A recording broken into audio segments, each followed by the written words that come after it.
There we go. All right, everybody. Going to play one song and we'll be in. Stay with us.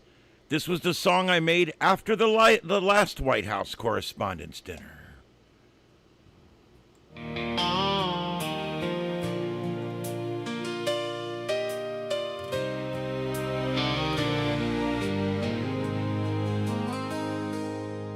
In the glow of the Hilton lights, on a warm April night, the press was laughing, but the devil had a plan inside.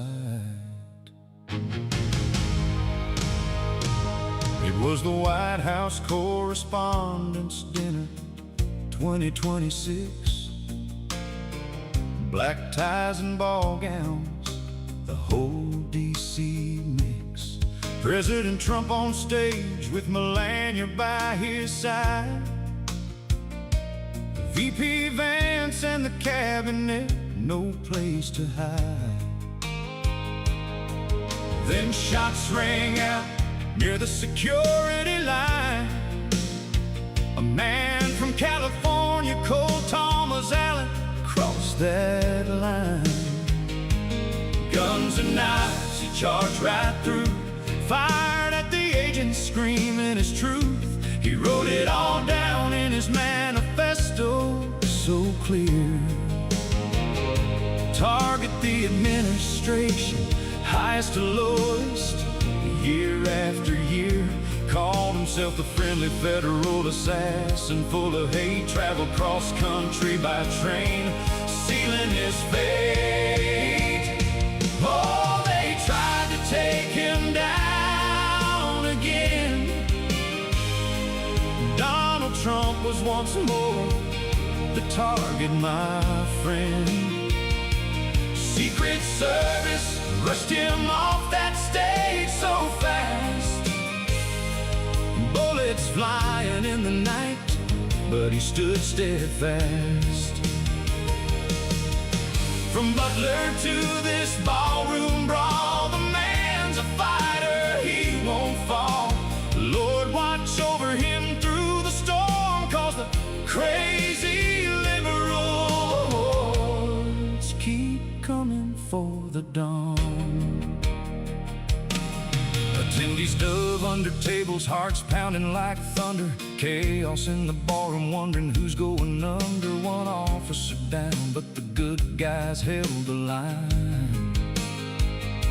Took that whack job into custody just in time.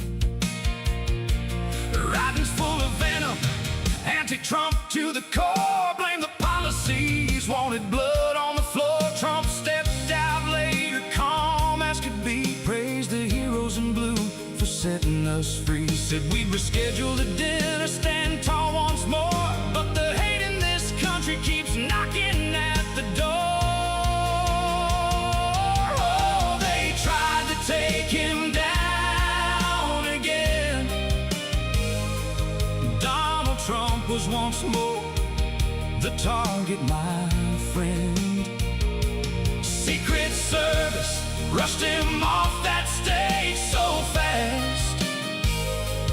Bullets flying in the night, but he stood steadfast. From Butler to this ballroom brawl, the man's a fighter, he won't fall.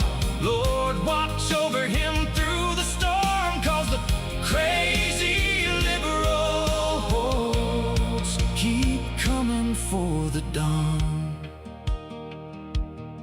This ain't the first time, we all know the score. 2 attempts before, and now this at the door. Media elites sipping champagne, laughing loud, while a lone wolf plotted in the crowd. But Trump's still standing, grinning through the fight, making America strong, holding on tight. The hatred's boiling from the radical side, hell-bent on destruction, no place left to hide.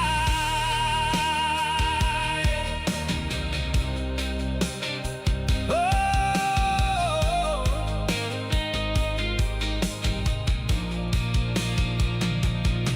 how many times must us we watch this scene unfold. Good men risking it all while the evil grows bold. From California dreams to a DC nightmare ride. One more bullet aimed at the man on our side. We can't let the darkness win this war. They tried to take him down again. Donald Trump was once more the target, my friend. But the angels in badges kept him safe that night. Rushed him to safety under flashing lights. From Butler to this ballroom brawl, the man's a fighter, answering the call. Lord, keep Trump safe amongst the crazy liberal hordes, hell-bent to kill him, swinging their swords. Keep him safe, oh Lord, keep him safe tonight. Protect the dawn with your guiding light. Keep him safe.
All right, let's try this.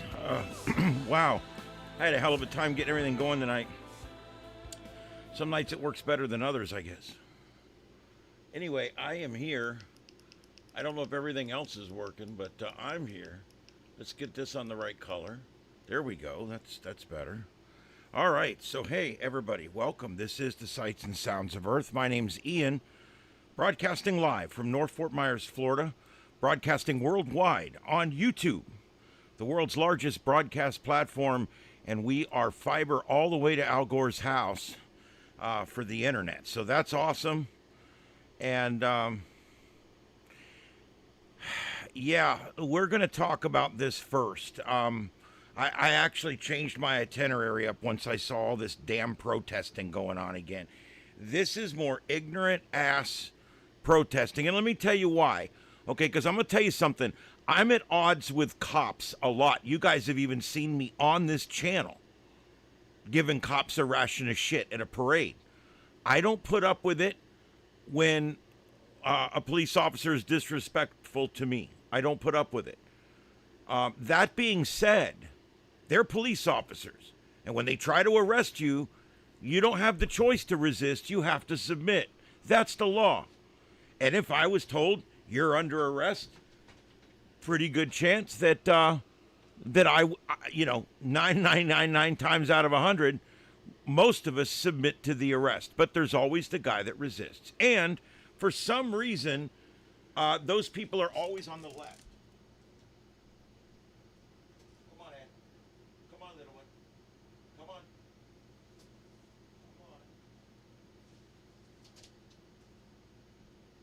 Sorry, there's one constant in the universe, and that's that every cat's on the wrong side of literally every door. Anyway, all right, so the Corey Ruiz situation, let's get right down to it. Happened Madison, Wisconsin on July 22nd, and I'm looking through this now. I want you guys to understand something. I come from a fairly strange point of view. I'm a former police officer. I'm a former deputy sheriff. I was certified. I worked in the auxiliary. I did it for 8 years part-time, which is about, like, say, four years of full-time service, while I was with the fire department for nearly 20 years. And I also did emergency management and emergency communications and different things. Hi, Ed. You going to say hi to everybody? And so this is where I'm coming from on this, okay? I'm a constitutionalist that finds myself at odds sometimes with the police because they're not respecting our constitutional rights. However, that being said, I am 100% a believer in law and order. And I believe that we have to, as a society, follow these rules. And the police are charged with the responsibility to enforce the rules and the laws. And so as long as they're doing their job properly, I'm 100% behind the police. I'm pro-police, okay? That being said, when I look at stuff like this, I look at it objectively without putting on my police hat or without putting on my constitutional warrior hat. I try to look at this down the middle, okay? So let's do that right now. We're going to analyze this Corey Ruiz situation out of Madison, Wisconsin that happened back on the 22nd. Madison police responded to reports of a man stealing bicycles. Okay, so there's fact number one. This is not a random encounter. The police were not targeting this man in any way. They were out in their zones doing their duty, and they were called to this location for this guy. Okay, that's very important. When a cop does self-initiated activity, they need to be sure. They need to be sure before they start detaining people and all kinds of shit. But when they get a call out there that this guy's possibly committing felonies, okay, that's a little bit different. That's an emergency call for service. Someone's taking other people's things. That's one of the major things that police are charged with stopping, okay? Upon arrival, officers located a 38-year-old Corey Dorrell Ruiz, who fled on a bike when he saw them. When they caught up and attempted to arrest him at the intersection of Williamson and South Baldwin Streets, a struggle ensued. Okay, so number one, they were called there because he was reported by the public that he was stealing something. When officers arrive, he takes flight. Okay, that's enough right there for LMP. You've already got a charge now. You need to chase that guy down and get him. Just taking flight would not be enough. But they've been given his description. He's at the scene where they were called to, and he flees upon their arrival. So now he's gone. He's left. He's fleeing on a bicycle. So they go pursuit mode on him.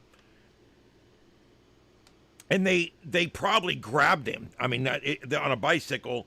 But somehow they got him stopped. Ruiz pulled a fixed blade knife and cut or stabbed one of the officers. Another officer then tried to deploy his taser and was unable to get a successful stun. The injured officer then shot Ruiz in self-defense as he was still trying to get the knife, waving the knife, whatever.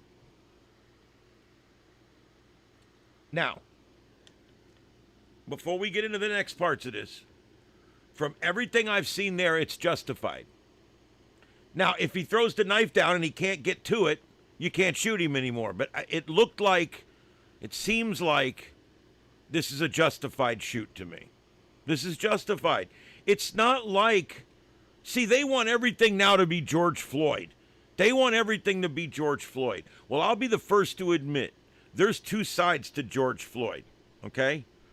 And I could literally argue that. I could take that case and argue both sides of it. I understand both sides of it. Okay? Those cops were extremely negligent, and it caused his death. Did they want him to die? I don't think so. Should they have lost their jobs and been charged? Probably. Were they overcharged? Probably. But they want everything to be George Floyd now. Well, this isn't George Floyd. This guy had a knife. All right? This guy had a knife. There was plenty of cops there. And boom. When you go at cops with a knife, you get capped. That's what happens, all right? They're not going to play games with you. All right, so let's move on. We've got what we see right here. What I've seen so far, in my opinion, and I remember I'm a constitutional warrior, okay? But in my opinion, the cops were right. It was a justified shoot. And I say that specifically because they were called there. He fled upon sight of law enforcement, all right? He took active flight. And then when they tried to stop them, he physically resisted. And then he presented a deadly weapon. Justified shoot. Justified shoot.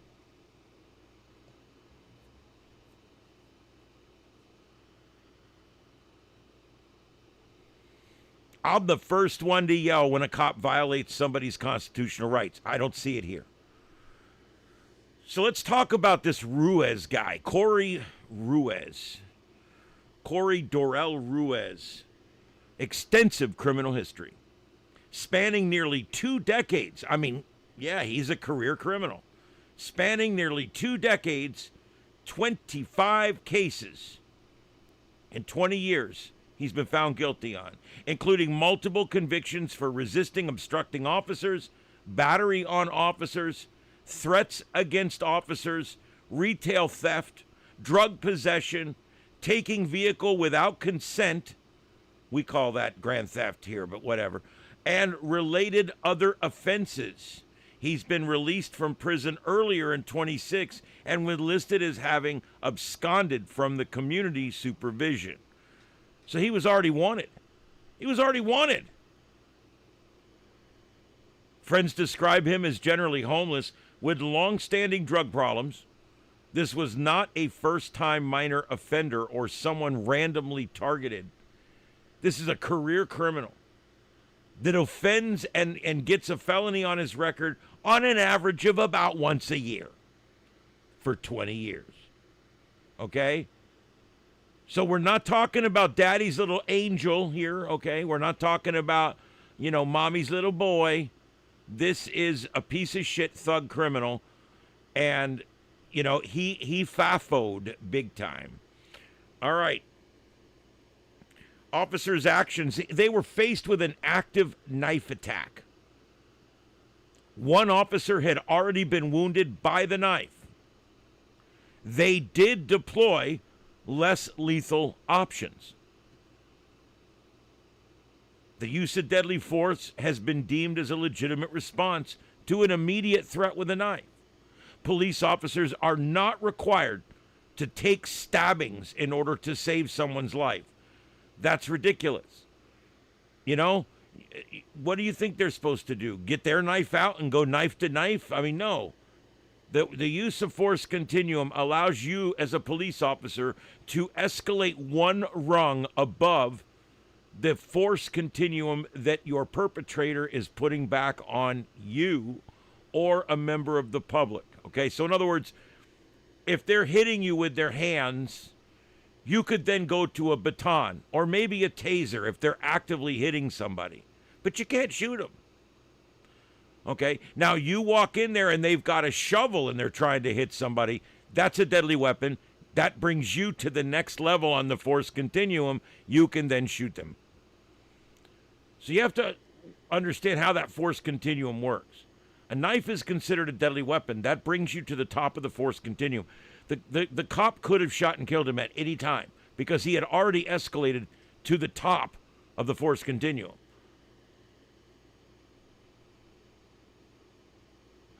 Deploribus, they say for every crime you're convicted of, you commit 20 to 30 more.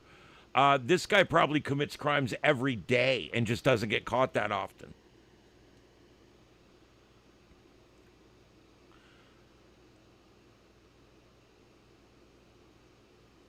Supporting law enforcement means recognizing that armed resistance during a lawful arrest can and often must end with force.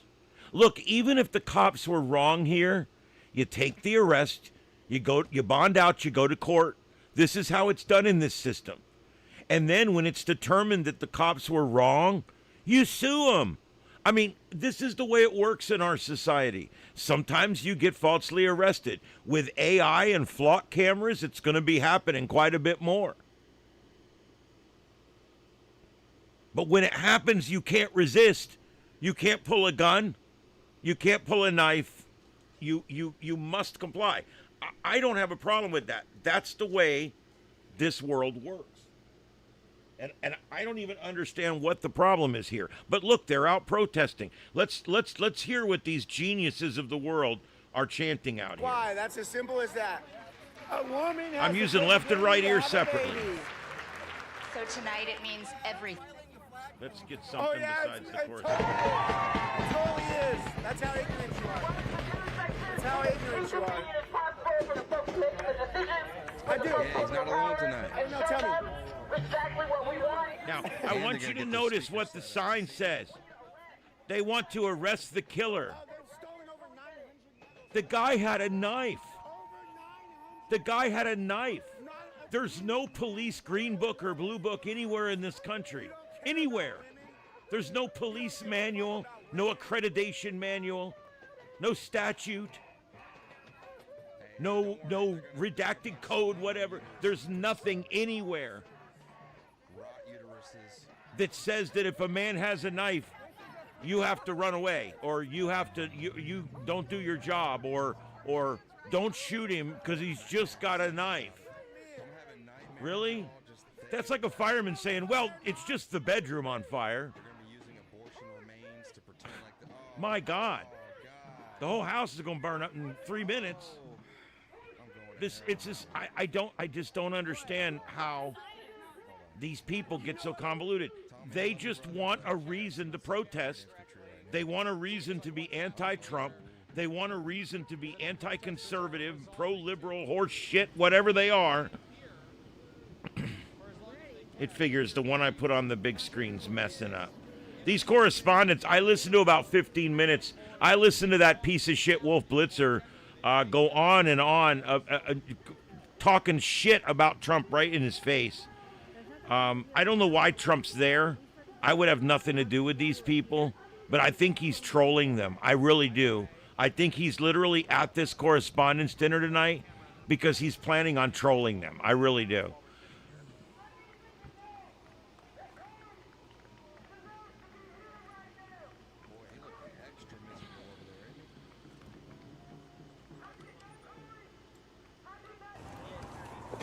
Up, I will go back by the speeches so you can listen in a little more clearly.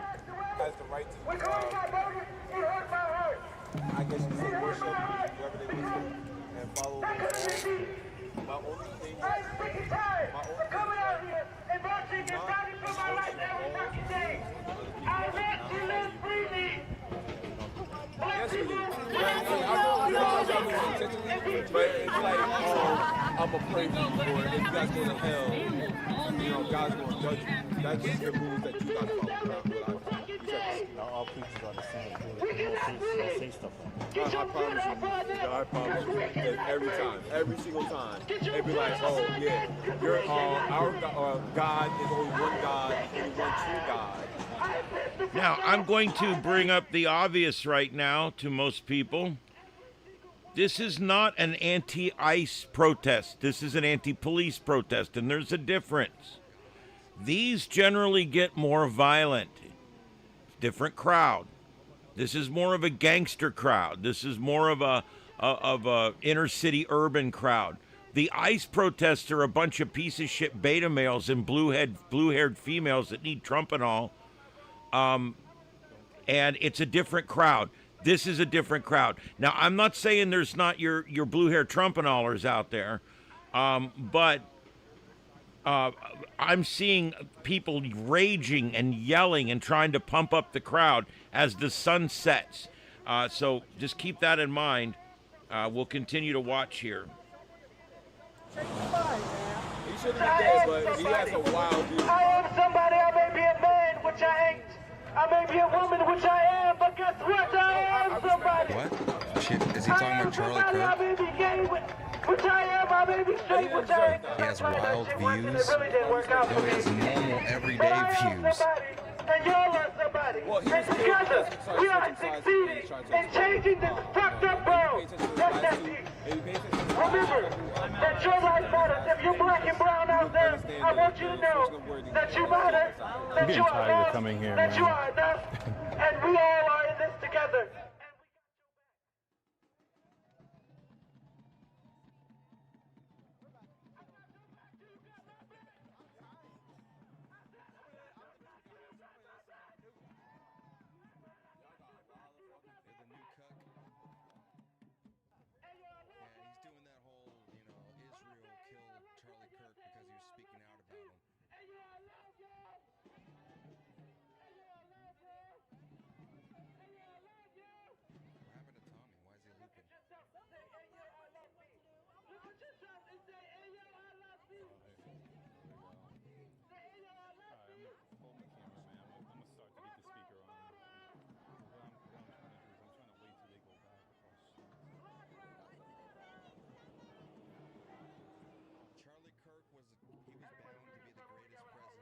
Yeah. All right. So anyway, we're back. I do want to talk about.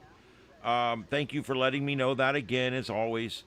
I do want to get into the public reaction, the narrative, the investigative status. So let's do a little bit of that. Is he trans? That would depend on how long it takes. They've already given his name out, so probably not. Probably straight. If they wait 6 or 10 days to give out the name, it's because they're scrubbing YouTube, they're scrubbing Facebook, they're scrubbing everything first, because it's a liberal transsexual whatever that shot up the school. So what they're doing is they're gonna go scrub everything. That is so common. All right. So anyway, let's see. Wisconsin Department of Justice Division of Criminal Investigations is handling it as a criminal homicide investigation, like we said. The body cam footage or lack thereof in Madison and bystander video will be scrutinized. If they didn't have body cameras on, that needs to be addressed.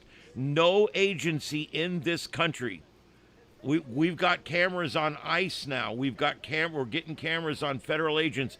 We need to get cameras on every single person in this country that has the right and ability to take someone's freedom away must be wearing a body cam before they do it.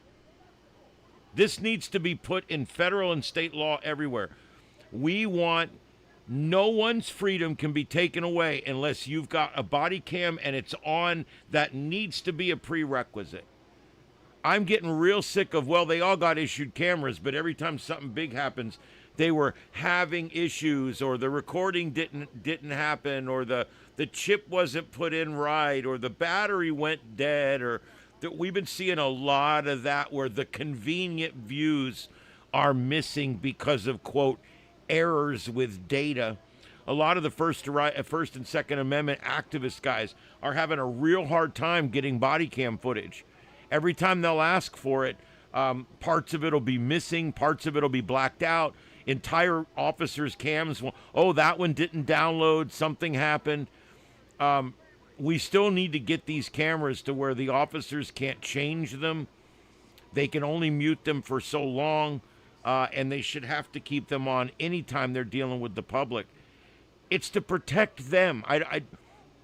If an officer tells me they don't like body cameras, that's a crooked officer. You know? It's just like Democrats saying they don't want the SAVE Act. Any Democrat or anybody that tells you they don't want election accountability, they don't want dead people to be taken off the rolls, they don't want illegals taken off the rolls, they don't want people in duplicate states taken off the rolls. Anyone that tells you that, it's because they're pro-fraud. There's no other way around it. They're pro-fraud. I mean, come on. That's what it's called.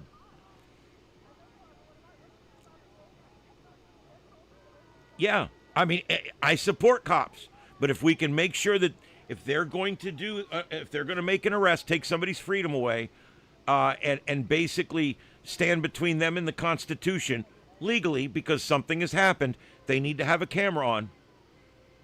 All right, there's no, it's 26 years into the 21st century, and you're telling me that we still have thousands of deputies and officers and troopers out there working every day without a body cam. It's true, though. It's true. The more rural areas are taking longer to get them. There's been a few areas that had them, and a bunch of cops got in trouble, so they got rid of them. It's crazy. Yes, flock cameras. There you go. We'll get to those later. They're on the list tonight, too. We're going to be doing an expose, I think, on Monday, 7 p.m. on the other show, too. I've done a bunch of research, and you guys have no idea what I found. It's crazy. There's 300 of those cameras just in my little county here. So it's crazy. There is thousands and thousands of them in metro areas. And yeah, they're bad news. They're a constitutional Fourth Amendment violation. Family activist attorney Ben Crump and protesters have labeled it an execution. Now, how could it be an execution? The asshole had a knife. Okay, let me remind everybody, okay, the dead guy had a knife, okay? But here we go with attorney Ben Crump, who's about crazy, okay? I'm trying to be nice here. He demands charges against the officer, and he's calling this an execution. We've got to stop using these words. I'm sick of the left using words that don't fit the narrative, okay? I'm sick of them calling ICE detention facilities concentration camps, and I'm tired of being called a Nazi. We keep using these words: fascist, socialist, Nazi, because nobody knows what any of it means. Nobody takes it seriously anymore. You know what? When you call that ICE detention center a concentration camp, you belittle every single person and every family member of any person that's ever went to or died in one of those horrible places. But they still use it all the time. It's a concentration camp. President's a pedophile. He's a pedophile? Where did this come from? I mean, this is how stupid it is. These people are truly freaking nuts. They're absolutely nuts. I don't know what else to say. We're sitting here looking at the truth here of what happened. We've seen video. There's all kinds of stuff out there. We know what happened. He had a knife. It wasn't even a folding knife. It was a straight knife. Why would you be carrying around a kitchen knife or some kind of straight knife that doesn't fold up? Probably to stab the police. That's what I'm thinking, since he's got a criminal record.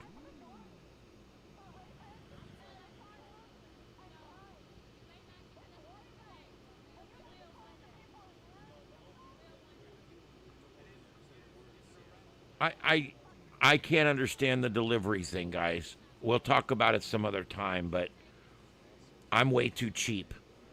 I don't even have pizza delivered. If I want a pizza, I drive 4 miles and I pick it up myself. I will not have anything delivered. I got a family member that's having a biscuit and fries delivered from McDonald's or something. I'm like, what are you doing? But it's your money, however you want to spend it. My money is so precious to me. I've never had food delivered. I've lived at this place for 15 years. I've never had food delivered, not one time, not pizza, not anything. And it's not that you're wrong and I'm right. It's just that I'm cheap and you're probably not. But anyway, that's what I got to say about that. Yeah, the left huffs their own shit. That's correct. They do it in little wine glasses. I mean, I'm sure you've seen the South Park episode. This is a different crowd, guys. This is a bit of a different crowd. All right, upper center. Let's hear what the president's saying. I've been wanting to hear this. She looks so beautiful, but she can be so nasty. How could that happen? But she just got married to a very successful congressman, a very good congressman. I'd like to have a couple of more votes from it. That's okay. On occasion. You chose to live in independence. We don't like that. But now he's a very professional guy, and he loves our country. But that's a big thing. I just see what takes place. We're talking about what takes place to be in the position that you're leaving and that Jackie's coming into. And it's a lot of work, a lot of friendships, a lot of talent. And so, Jackie, congratulations.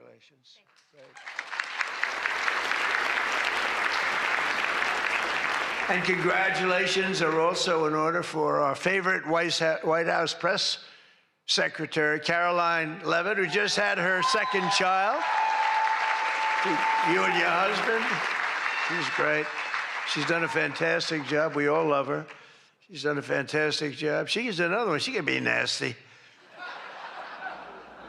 But sometimes she has no choice, right?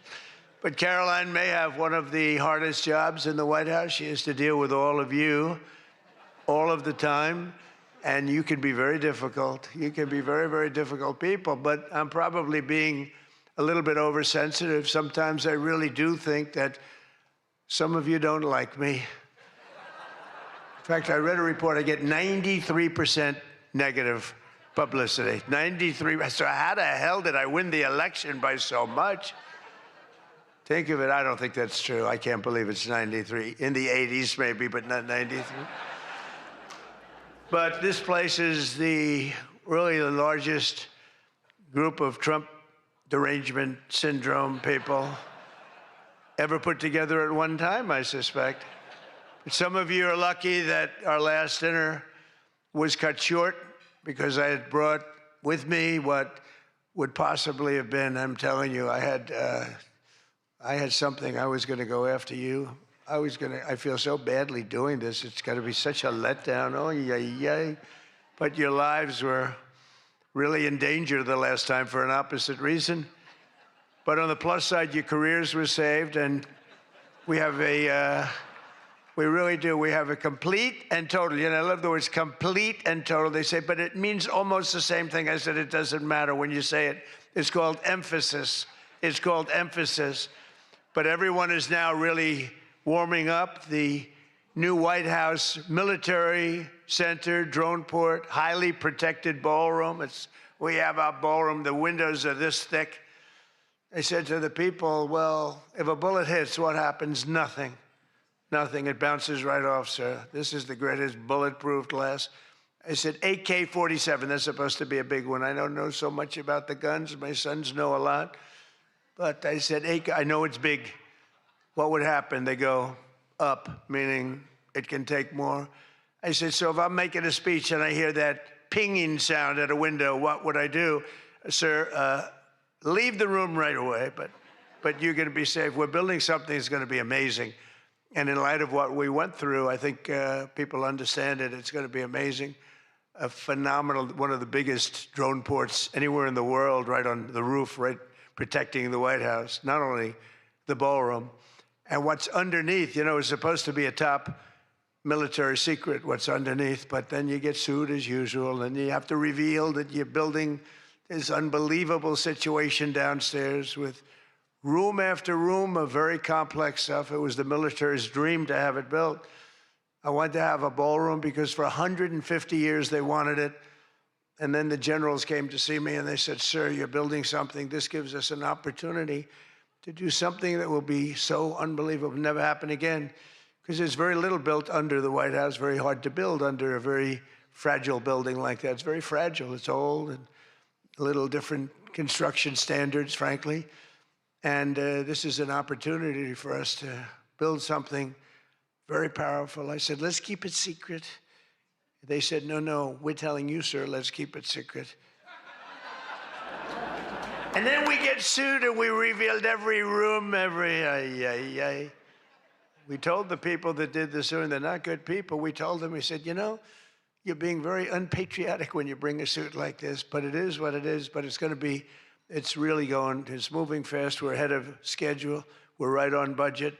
And it's going to be something like, I think, no country has. I just visited China. They have this magnificent room, the Great Room. They call it the Great Room. It's a great room, but what we have is going to blow. There won't be anything like it. It's going to be fantastic. And with all of the things that are going along with it for safety and security of future presidents. You know, I'm only going to be using it for about 6 months, assuming we finish it right on time. It's something that you're going to use. I predict that you're going to end up using it, and a lot of people are going to end up using it. They're going to be as safe as you can possibly be. But despite everything that happened at the previous dinner and all of the dangers involved, I'm told that this is still the hottest ticket in town. This ticket to get in tonight, because it's a smaller room, it's a beautiful room, it's a luxury room. See those beautiful chandeliers? I can tell you everything about them if you'd like to know. See that beautiful Capitol above? See the beautiful Capitol? See everything, the brass. Those chandeliers are great. I'm looking at them, I'm saying, I wonder if I could, you know, I sold this building, and they're doing a nice job, but they're nice people. But I'll tell you, I'm looking at it, I'm saying, I wonder if I could walk out with those chandeliers, because you can't buy them. They're very special. I won't tell you the fact. I won't mention that they're Czech crystal, because I'd like to say everything's made here, but they are Czech crystal. And they are beautiful. And the Waldorf people are doing a really nice job. We're proud of them, actually, because, you know, when I left town, I was a little angry. I was a little bit angry. I was offered a nice price. I said, I'm getting out of that place. And then I said, let's make a comeback. And, but I was very proud of this building. This building was hot. Remember the lobby floor? 82,000 feet. For those in the real estate business, 82,000 feet. That's a major floor. That thing was packed every single night. It was packed, mostly Republicans, I would say, but it was packed every single night. It almost brings back memories. But I left town, and I have just had nothing but good experience. And this might be the best experience of all, having all of these incredible people in this room. It's a great feeling, frankly. It's a great feeling. But tonight's event, thank you. But tonight's event is even crazier than the last time. In fact, it's so successful that I've been informed by CBS News' David Ellison, who's going to do a fantastic job. He's the owner. He's the owner. He bought it, spent a lot of money, and he's going to make, I think, fantastic changes and keep some of the great stuff going.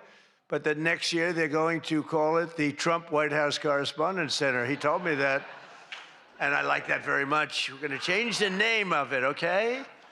Well, it's going to be so hot, just like our country is hot. We are hot, by the way. But to be honest, it's just about the only way that they're going to ever get me back here. You're going to have to change the name of the dinner. But how's that one going? Not too good. I hope that everyone finally got to enjoy their entire, very delicious beef tenderloins, very special beef. And I want you all to know that Bobby Kennedy, who's right here, personally ran over the cow in his car. And he cut it up and he brought it here for you to eat tonight. So it's very fresh. And Bobby also suggested an appetizer featuring his favorite cut of male raccoon roadkill. But we drew the line at that, Cheryl. We said, no, we're not going to do that. We're not doing that. We love Bobby. I'll tell you, it is a piece of work. You think it is fun, but he is a very different kind of a person, I will tell you. But he has what it takes, and he's smart, and he loves the country, and he wants people to be made to feel good. You agree with that, Bobby? He wants people to feel good. And he's doing a fantastic job. Thank you, Bobby. Thank you. We can joke all we want, but thank you. A lot's happened since the last time we were all together. Last month, we hosted one of the most incredible sporting events in world history at the White House, the UFC Freedom 250 fight, the UFC fight. When I announced that we're going to build a boxing ring right outside of the front door of the White House, that took a lot of heat. But it turned out that was, they say, about the most viewed fight in history. It was beautiful. So many things happened. It was supposed to rain. We're going to do it the week before, and the weather was beautiful.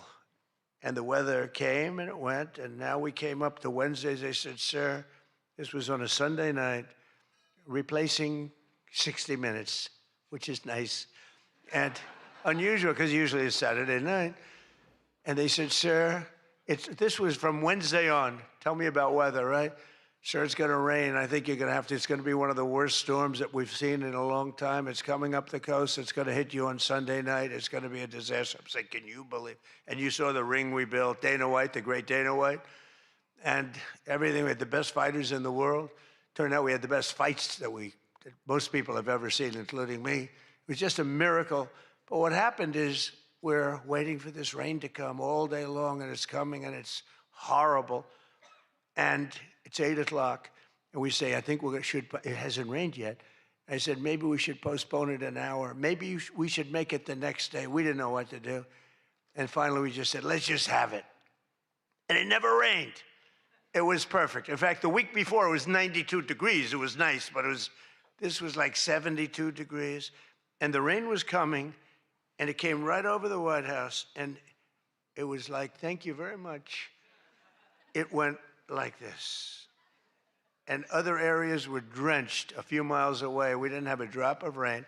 And it was absolutely one of the most incredible things anybody's ever seen. People said it's one of the most incredible nights of their lives. So just remember, before I came along, if you wanted to see someone lose consciousness on the south lawn of the White House, all you had to do is ask Joe Biden a question. Remember that. Oh, you think I'm kidding. But the big fight was such an amazing success that tonight I'm pleased to announce that we're going to host an even bigger one right in front of the White House. Every Friday night, every Saturday night, we're going to have fights in front of the White House. But we do have something coming and I'm only kidding. You know, the one thing about the press that I learned, don't be sarcastic. Because I'm a very sarcastic person, and I get sarcastic, and most people know that, but you have some bad people that will write it exactly like I say it. And I said I was only kidding. But we are going to have Indy 500. Roger Penske's coming in mid-August, and they're going to have it all throughout Washington, the greatest cars, the greatest drivers in the world. And that's going to be something. Already they have over 350,000 people signed up, going down Pennsylvania Avenue, around the Capitol. And Roger, who's incredible, he won the Indianapolis 500 20 times. Think of it. Germany, Japan, all these countries, they spend billions and billions of dollars trying to win the Indy 500. And Roger wins it. He literally won it 20 times. On the 18th time, I said, you know, that's amazing. I'm going to give him the Presidential Medal of Freedom. And I had him up. And then he won it 2 times after that. The guy's amazing. And he lost the last one by about 6 inches, if anybody watched it. So they're coming here, and it's going to be something really exciting. We have unbelievable events. It's an unbelievable country. And on July 4th, we were over at the mall, and it was raining. It was supposed to be really bad again. And we had 450,000 people show up, and that's a light number. And I was told, sir, we're going to have to cancel the event. This was not good. And it was drizzling a little bit, not raining very hard. And people are calling me, friends of mine were calling me. And I got a call from Brett Baer. Brett Baer said, it's not raining. I said, where are you? I'm standing at the mall, and I'm waiting to go in the White House. Then others called up. They said the same thing. And I said, you know, this is terrible. But there was lightning. Not big lightning, but you don't have to have big lightning. It takes just a little bit to do some big damage. So they said, everybody must leave. 450,000 people were forced to leave, and they left. And then I said to myself, let me call up and find out what the hell's going on. And I called up, and I spoke to a brilliant young man. He said, don't worry about it, sir. We can do it in a couple of weeks. I said, you can't do it in a couple of weeks. This is the 250th birthday. In 2 weeks, what are we going to do? Say, let's go? We're going to have a redo? No. I said, I'll speak if I have to speak at 3 o'clock in the morning, 2 o'clock, 1 o'clock, I don't care. Call them all back. They're all gone. 450,000, and most of them were in cars. They were heading back to Texas, and it was sad. And we said the show must go on, very much like Here we said the same term, right? The show, it's a great term. It's true in life. You guys realize he's trolling the shit out of them right now. I said the show. He's driving them nuts. He's probably going to talk for an hour just to piss them off. And we had I bet you people are sneaking out right now. 50,000 people come back up higher. I'll be in shortly. I can't believe he's going to go much longer. Tell them more, right? It might have been more, but it was amazing. It was just an amazing crowd, and actually worked out better. A little like this, it worked out better than if we had done it at the normal 7 o'clock, 8 o'clock time. It was incredible. We started speaking at 11 o'clock in the evening, but tremendous numbers of people. Thousands and thousands came roaring back, and it was a great evening, and it was a celebration. And we didn't do it the following day, and we didn't do it 2 weeks later. We did it when we were supposed to do it. It was a fantastic celebration. But I can exclusively reveal to you this evening that for the heaviest of the heavyweights, we will have sloppy Chris Christie, one of the sloppiest human beings you'll ever meet, fighting, I would say, I could mention the governor of Chicago, but I'm going to mention instead Jerry Nadler. And they're fighting for a big piece of cheesecake, big fat piece of cheesecake. Who the hell wrote that line? But it is true. And then you have a Congresswoman, Alexandria Ocasio-Cortez, AOC plus 3. That's her 3 friends, right? AOC plus 3, and I watched her give that answer when she was over in Europe. It was not a good answer. If I ever gave that answer, I would be out of politics. Remember, you cannot have a 19-second wait time to answer really a quite simple question. But we'll then have a rematch against an extreme, simple question on a foreign policy from Munich Security Conference. It was a big security conference, and this was our first time up in terms of that. And we had a sort of little preview, and then Anderson Cooper is going to fight Lawrence O'Donnell. I'm not a fan of Lawrence O'Donnell. I like Anderson, actually, because he's covered me well for many years. Then he went bad as soon as I went for politics. But for years, he loved interviewing. I did so many interviews with him, and he was great. But, you know, he's got a little different persuasion than me in many ways, actually. And Lawrence O'Donnell, never liked him, never thought he had any talent. But he's still making a living, so I can't knock it. But we Guys, he's a master troll. He's just driving these people nuts. You can almost hear Wolf Blitzer gritting his teeth. Don Lemon, I think. You know, when I said that he's the dumbest man on television, I said, you know, when you say some things, you never make a comeback. It's not like, oh, gee, hey, Don, let's have dinner some night. But I know what I'm saying. And then you have Bette Midler and Jane Fonda actually held a concert to protest the first UFC fight. They didn't want to see the fight. Very few people want. They held an event. Like 3 people showed up. And given the choice between seeing some of the really beat-up faces of the UFC, almost everyone chose the people in the UFC. It was between the 2 of them of the UFC. And what about Bruce Springsteen? What the hell happened to that guy? He looks like hell. I don't care what anyone says. I'm not supposed to say. I'm sure he doesn't like the way I look. This guy's great. But at a recent concert, Bruce, all he did was talk politics. He ought to run for office. That'd be interesting. But all he talked about, he made 4 political speeches in his 3-hour show. The tour has been renamed Bored in the USA. And his new song was so bad that Chris Christie, who's like a fan, you know, he goes out and tells everybody how he hates Chris Christie. Keep that guy out of my... And I see Chris Christie there again, high-fiving Bruce Springsteen in the aisle. And Bruce Springsteen saw him and didn't even lift his hand up. And I just wanted, because I used to be friendly with Chris. Chris, when somebody doesn't like you, write them off. Forget it. You got billions of people in the world. You don't have to make a jerk out of yourself. But usually a comedian hosts this dinner. And I think we sort of changed it. Tonight we're going to have somebody who I think is really spectacular. But I've watched comedians get up for the dinner because I have been here actually quite a few times. People don't realize. And there's one time in particular when Barack Hussein Obama hosted it. Do you know who that is? And he hit me hard. But actually he hit me with respect. I was sitting with Melania at a table. And you had Brooklyn Decker, supermodel, at a table right next to her. And I really always will like her. She's married to a great tennis player, Andy. And she was at the table, not at my table. And I have watched this clip thousands of times. They keep playing it because they think that was the evening I decided to run for president. It was not. In fact, I loved the evening. I looked at my wife. I said, can you believe it? All these people, that's all they're doing is talking about me. I love this dinner.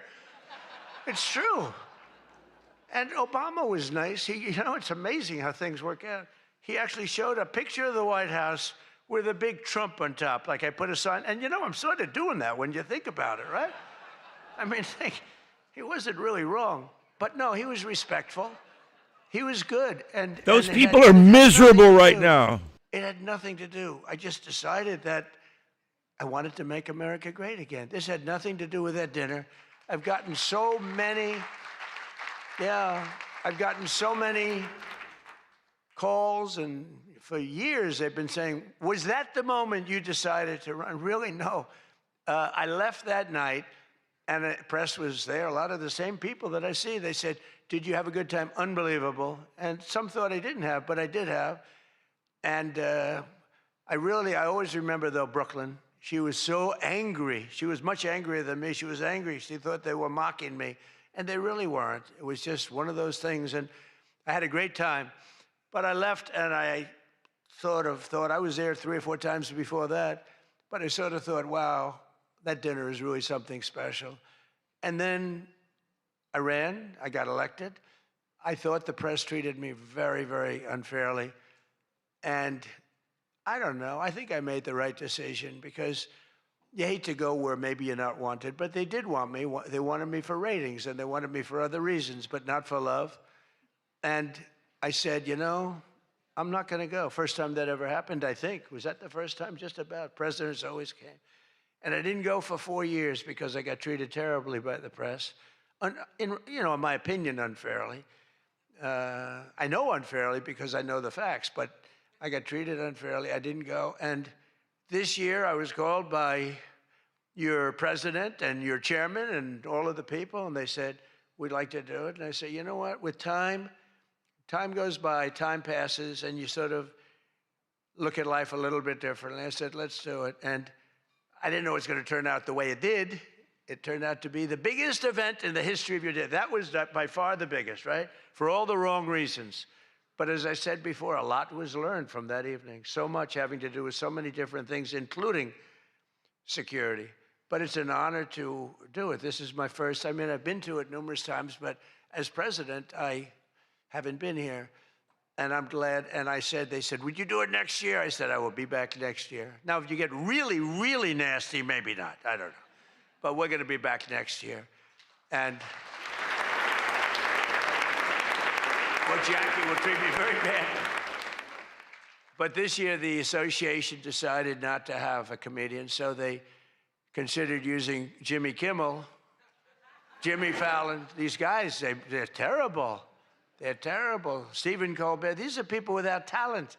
They get a lot. They have talent. You know who has talent? Their agent, getting them the money they get. They have no talent. But they are not comedians. They're not funny people. They're angry people. They're sick people. But the association really put on a big show, and they have somebody very special. I look forward to seeing him. And so they thought about going with a professional clown for entertainment, but Adam Shifty Schiff was not available. He's known. I called him, I hate some people. I shouldn't say this. I'm not supposed to hate. I'm supposed to love everybody.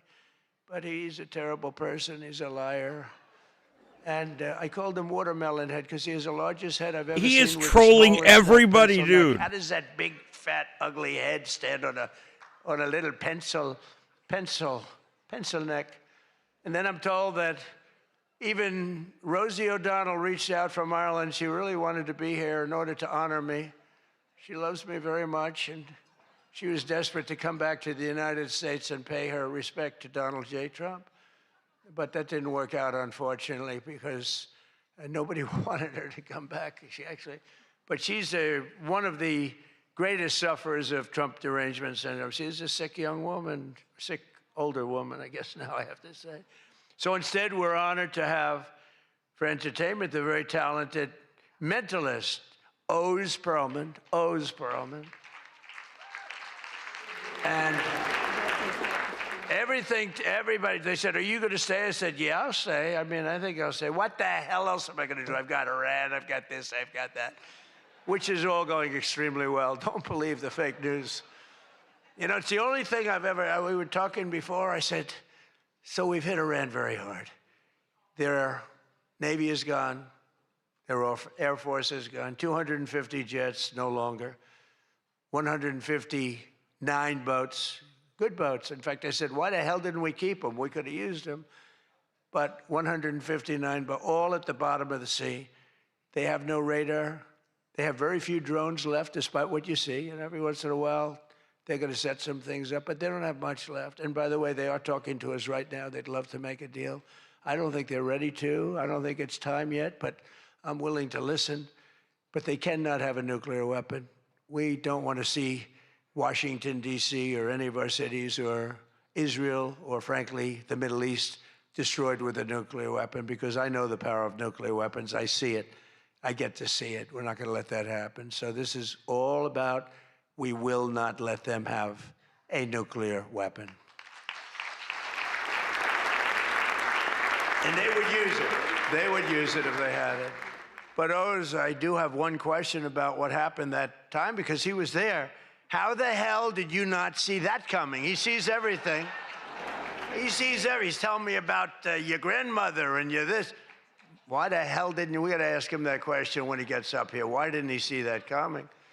But of course, this evening, it's really all about the fake news media and your handling of prizes, and writing and producing and performing made-up stories like the Academy Awards. You know, Academy Awards used to be I love this guy. the epitome of ratings. Outside of the Super Bowl, it got the second most ratings. Now it's down in the dumps.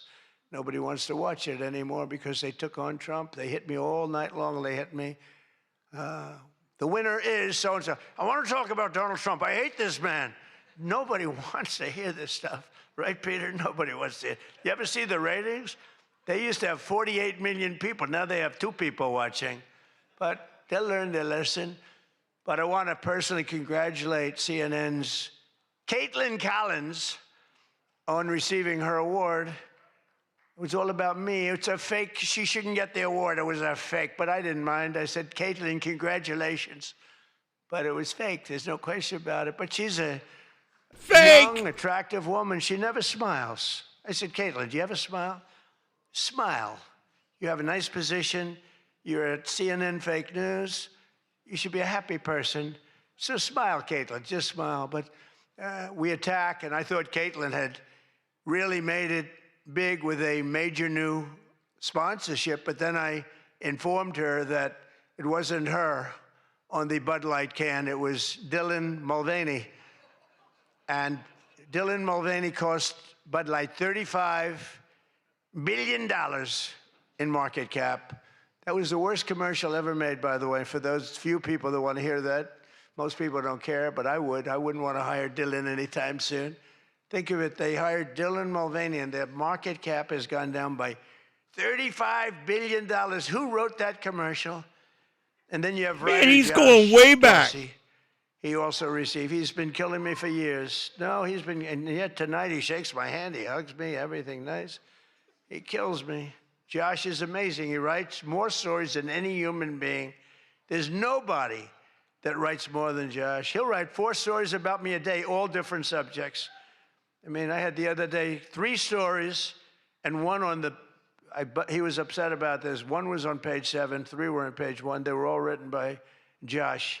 But he's hit the big time, and he's a workhorse, and yet he's almost unhirable. You know, you hired, he's just one of these guys. Wall Street Journal's lucky to have him, but you really, it's unbelievable. He's almost unhirable. CNN is also here, and I'm very disappointed they didn't bring Fake Tapper, because he's had a rough couple of years, Fake has. You know, he calls me up every once in a while. If I pick it up, you know, I pick up my phone. I used to go to this young lady, I'd say, any calls from the press? No, sir. I said, oh, now I'm the president of the United States, right? I'd say to Stephen Chung, is Stephen here someplace? Where's Stephen? He's one of the toughest human beings I've ever met.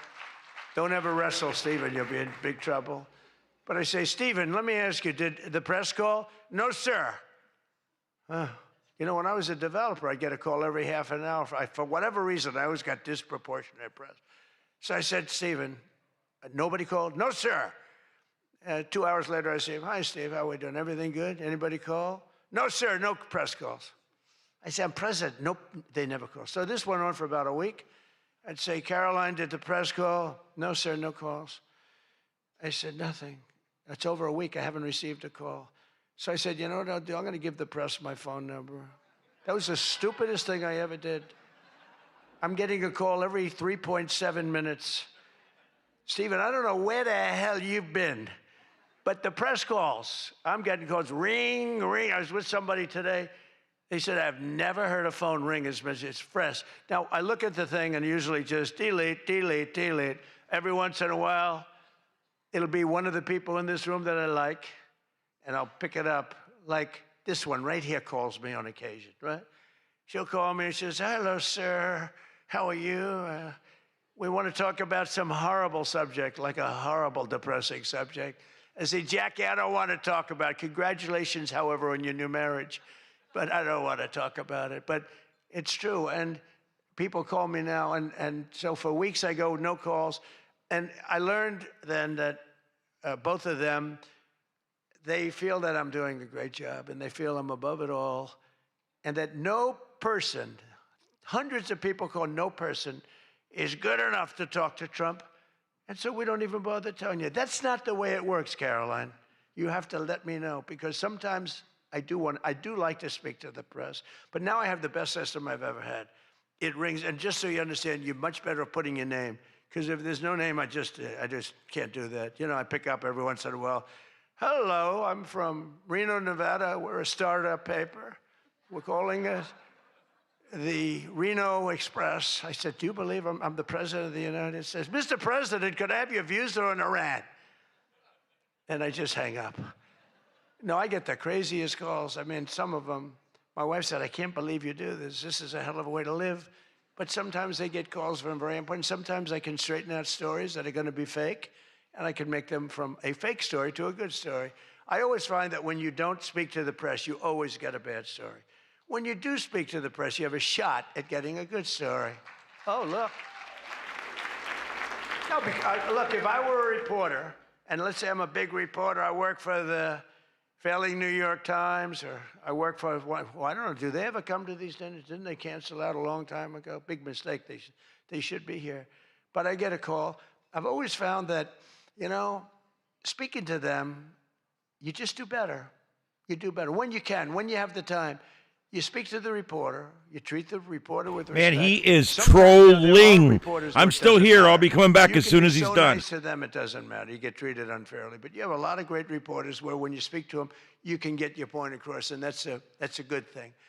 But some people say that Jake Tapper is a great investigative reporter in D.C., and that's why after moderating our debate, it only took him 1 year to break the story that Joe Biden might possibly have suffered from cognitive decline. It took him 1 year. He wrote a book about how great he was mentally, not too good.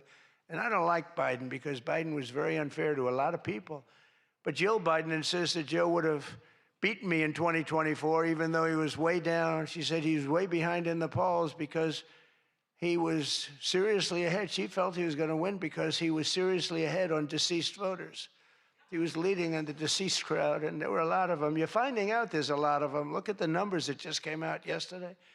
And it's traditional that at least one or two potential presidential hopefuls attend the Correspondents' Dinner, but many of them seem to have really chickened out. I was disappointed that Gavin Newsom didn't show up. He didn't show up. He should be here. But I heard that he recently said that we will lose our country if we don't fight fire with fire. And to be fair, there's only one thing we know about Gavin, and that's that he definitely doesn't want to fight fire with water. He's got a lot of water he never uses. What a disaster. That should have never happened. But Gavin Newsom recently did a career-threatening, one of the worst interviews I've ever seen, where he said that he can't read a speech. He's incapable of reading a speech. He's a low IQ I guess it is when it's your troll. He's smarter, however, than all of the people in the room, and then he gets sued for being a racist, okay, when he said that. But he basically said he has various mental incapacities. He has difficulty in various other ailments mentally. And I'm looking at him saying, this is the worst interview. I'm watching this interview. I said, this is the worst interview I've ever seen given by a professional politician. I've been watching politicians for a long time, mostly on the previous side, because I haven't been doing this too long. How am I doing? Not bad for the number of minutes spent. Not bad. But with Gavin, so he said that all these things, and I said, anybody running against him, all they have to do is take that one interview and you can't lose. I actually put out a statement that Gavin Newsom has come out and said he will not be running for president because nobody can say what he said about himself and survive. Newsom was in big trouble when he openly admitted that Kamala was smarter than him. She said, Kamala is smarter. If Kamala is smarter than someone, you don't want that person to be president of the United States of America.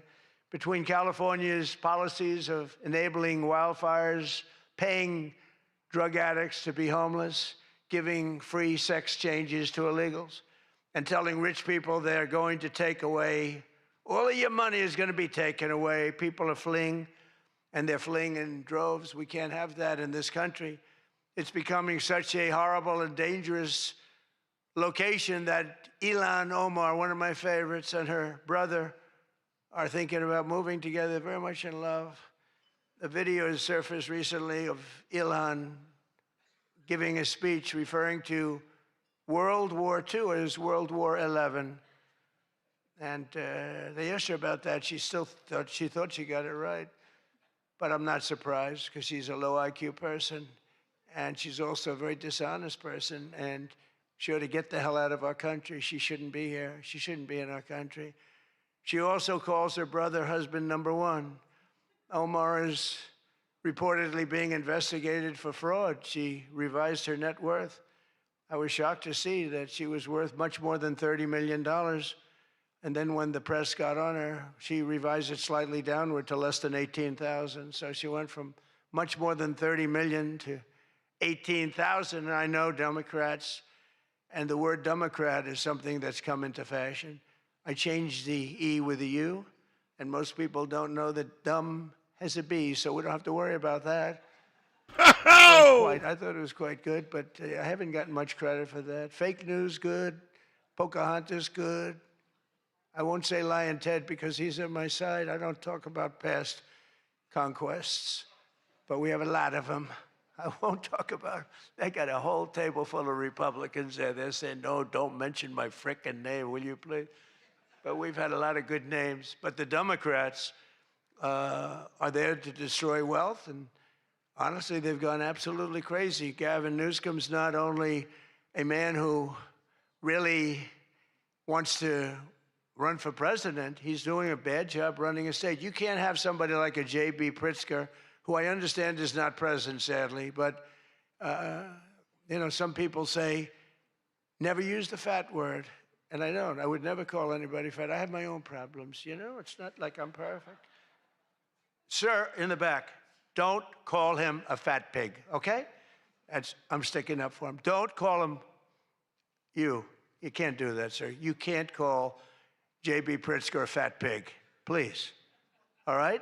Thank you very much. I appreciate it. Everyone's trying to figure out who is that guy. Oh, my God, dude. But the nice part is when you do that, the press can't get you because I'm defending a man who obviously has a problem. Actually, he's lost a lot of weight. I saw him recently. He lost quite a bit of weight.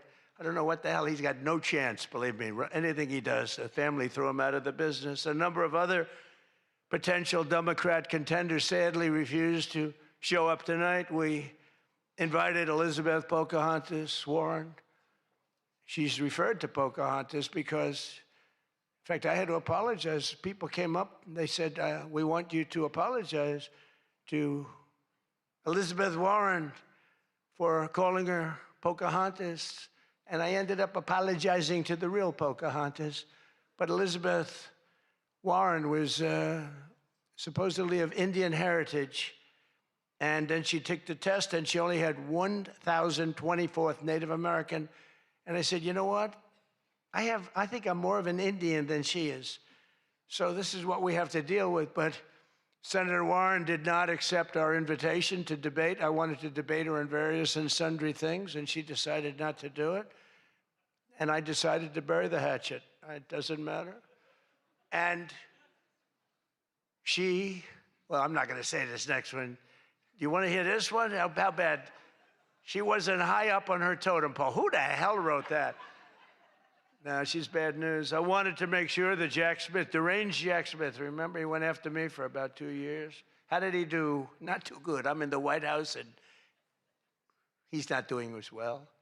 I was going to say he's in a different kind of a house, but he's a deranged human being. He's a bad prosecutor.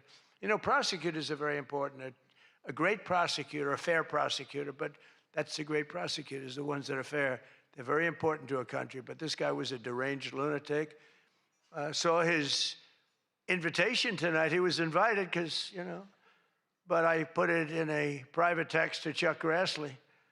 And Chuck saw him and he did a certain thing. And then one man that we had who should be here, he turned Palestinian. This was a man who was 100% for Israel. 100%. Chuck Schumer, crying Chuck. Remember, he cried at the airport over illegal immigrants.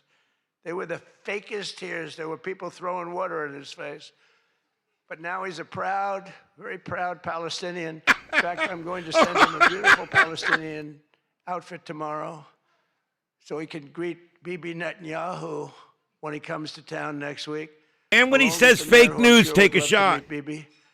They're not treating Bibi too well, but Chuck wanted to join us tonight, but he didn't want to be violating many parts of the Palestinian rules, regulations, and certainly he didn't want to violate Sharia law, his new founding. And all joking aside, I do think we need term limits in Congress. I think term limits are very important because I see what's happening. I see what's happening.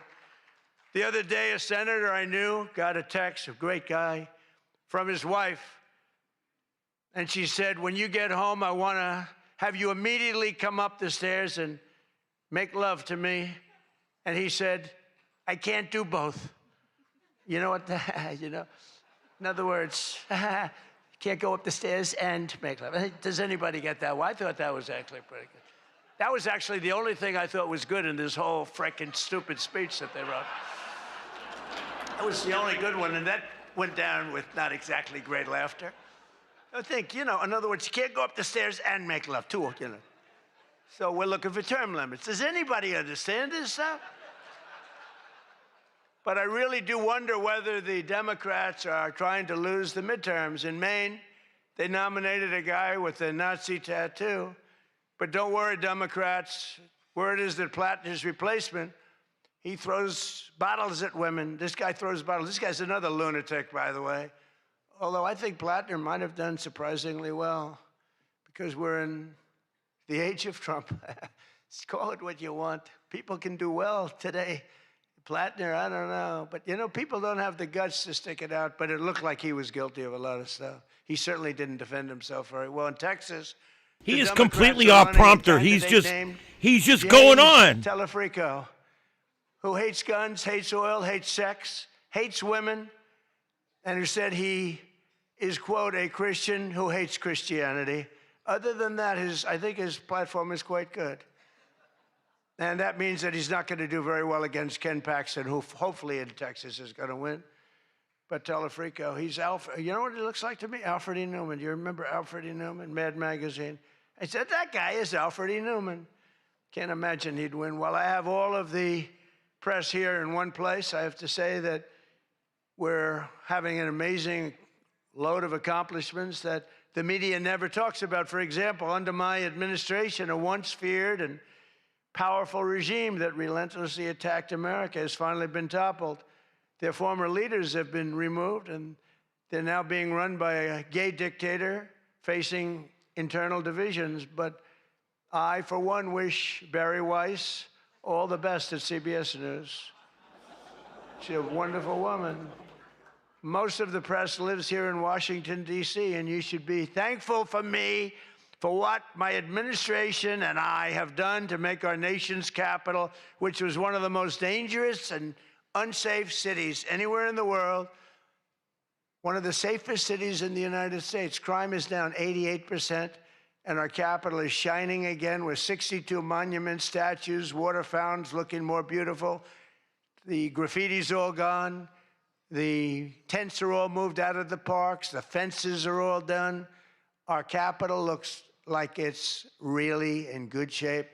And people coming here, people in the White House, they work in the White House, they all say, young women, young guys walk up, they say, thank you, sir. 2 years ago, we lived in a dangerous city. We lived in a city where 150 people were killed a year.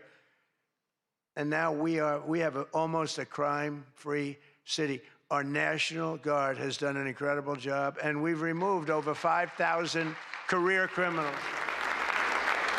You know, we removed, there's one stat, I think it's a great stat. It's to me, it's fantastic. 2% of the people create 91% of the crime. That's something you can fix, and we fix it. We moved out over 5,000 career criminals out of Washington, D.C., and we have the greatest capital in the world. Again, it's beautiful, it's thriving, the restaurants are thriving. You couldn't get into a restaurant because they didn't have, all the restaurants were closing. And if you even got in, you felt unsafe. People were getting into Ubers and they were being attacked when they were in an Uber. It's not happening anymore. We have tough, smart people, and they have done a fantastic job. Washington, D.C. is safe again. You can't get into a restaurant. The restaurants are opening up. They're opening up all over the city. They can't get, it's the exact opposite. They can't get space. But mostly I've given up on you and the media so that now I just gave up on you and I'm #1 on TikTok. Did you see that I'm #1, Stephen? Is that true? I'm #1 on TikTok. So how could they be so bad? 520, think of this, 425 billion views. Can you believe that, Peter? I mean, let's go, Peter. I gave up on you people. I gave up on traditional press. And it obviously worked because we did win in a landslide. I mean, somebody's got to be saying something good about me. But TikTok, good old TikTok, and I was able to get it sold to a group of very wealthy people, mostly Americans. I was told President Xi, who's a man that I get along with very well, he was a hard no for the sale of TikTok. They all said he's a hard no. I said, well, let's call, put your group together. They put it together, billions, hundreds of billions of dollars. I called up President Xi. I said, President, look. These are American people. They're wonderful people. In fact, one of them happens to own CBS, actually. I mentioned his name. I said, these are wonderful people, and it'll be a good thing. Does it mean anything, President? It's nothing. It's nothing. They love your country. We'd love to see you approve the deal. And he goes, all right. That was it. It was done. And we sold TikTok. And he's a friend of mine. And he's not contributing to problems like other people contribute to problems. So we get along. But we made the deal. But #1 on TikTok is Trump. This is probably the world's biggest troll ever. The trouble that you give me me a lot of trouble, a lot of heartache. I hope all of you know that I believe in the free press more than anyone in this room does. Maybe not quite. But that's why I'm proud to be the most open and transparent president in history. They called me that. You know who calls me that? Caroline. That's about it. So would anybody else call me that? I think Peter would call me that.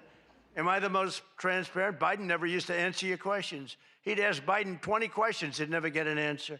Who's the most transparent president, Peter? Who? I look at him. It's the first time he's tongue-tied. I cannot believe it. Oh, he's not going to be happy tomorrow. But you people have no idea how lucky you are. When I'm gone, you're all going to be broke. Your business model is going to be finished. No, it's true. When I'm not around, you're going to be broke. There's not going to be anybody to report on. Nobody gives a damn about anybody else. The New York Times the other day had 5 stories about me. You know, before I got into politics, in my whole life, I had 7 front-page stories. This is years of success. I think 6 were good, 1 was bad. I had 5 stories, 7, 5 good. Yeah, I had a total of 7 stories on the front page of the New York Times. That's not bad. Now I average about 3 or 4 a day, all different topics, all bad, everything bad. But here we are. I mean, here we are. In fact, when I'm finished, I'm going right back to the Oval Office, so I have to be doing okay. But we are all doing good together. That's why tonight, to show just how much I care about the press, and I want to save your ratings, I'm pleased to announce my intention to, and this is somewhat of a scoop, my intention to run for a 4th term as President of the United States. I will be doing that. I will be having an official, in fact, I think I have, Oh my God, I won dude. 3 times. Now I'm going to do it again. Thank you. I'm going to do it. Should be easy. I'm getting very good at running for president. No, I won 3 times, did very well the 2nd time, by the way. It's a rigged election, but we don't have to talk about it. You know, it's interesting, when you come back and you do a good job like we did, and you don't care about it so much, but we do have to tighten up these elections because they really are in seriously bad shape. But on a serious note, I want to say once again, I just want to thank you all. It's been an interesting evening. I didn't really know what to expect, and it's far worse than I actually thought, but if you want to know that. But I didn't know exactly what to expect. And I've made a lot of friends tonight. I've made a lot of good friends tonight, probably made some enemies also. But it's been an experience that is something that we've all shared together, because we're all in this room tonight because most of us went through a period of trauma from just a short while ago. And, you know, some people said they wanted to come, but they were afraid to come, and you people weren't afraid to come. There were a lot of people that said, Jackie, they don't really, you know, they didn't have the courage to come. And we don't want that to happen. And I'm sure it's not going to happen. We're going to do things. Again, I want to thank our law enforcement, keeps us safe. All law enforcement. We have the greatest people on earth. You know, we had, 2 years ago, we had the worst record of recruitment in, as an example, the military, Army, Navy, Air Force, Marines, the Coast Guard, Space Force. I love Space Force. Look at all that shooting we're able to do from space. That was my baby. But all of the branches of, you couldn't get people to join. This was 2 years ago. And last week, you probably saw, some of you wrote the story, we have the single best recruiting of people into our armed forces than we have ever had in the history of our country. They are brimming over with great people. And that's a big statement. And that also goes for the police departments, where they were having a tremendous problem recruiting. You can't get into a police department now. If you're looking for a job, it's very tough.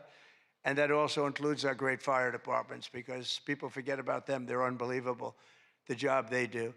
So I just want to thank you. Look, we're on the cusp of something big, and I call it, and this, I'm being very serious when I say this, that this is the golden age of America. We have $19.2 trillion being spent in our country. A record was China. I think it was 10 years ago, 3 trillion. Trillion is a lot. 4 years, they went less than 1 trillion under Biden. And we have 19.2 trillion. And this is a period of actually 13 months, not even current, because we're here a little bit longer than that. But that was as of report.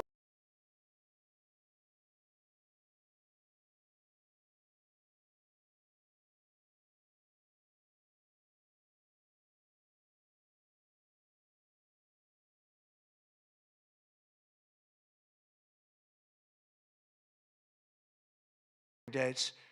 $19.2 trillion is being spent. Factories.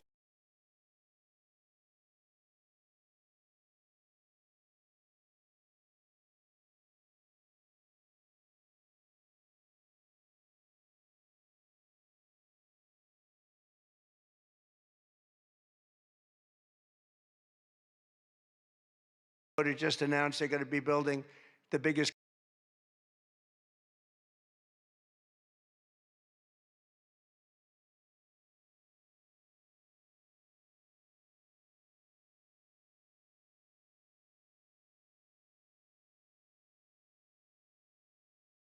in the world. They're leaving Mexico. They're coming here. Tariffs did that.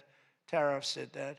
And maybe Welcome back to reality.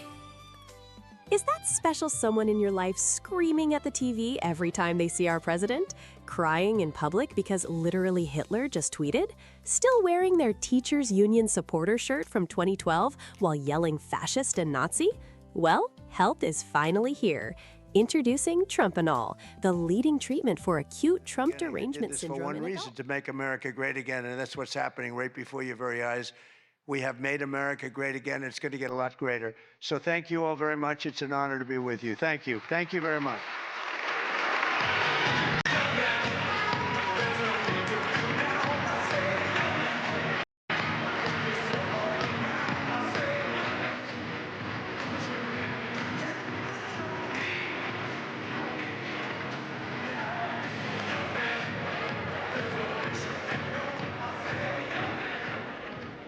Thank you, President Trump. People asked me for several months, how long is he going to speak? And I said, you're White House correspondents.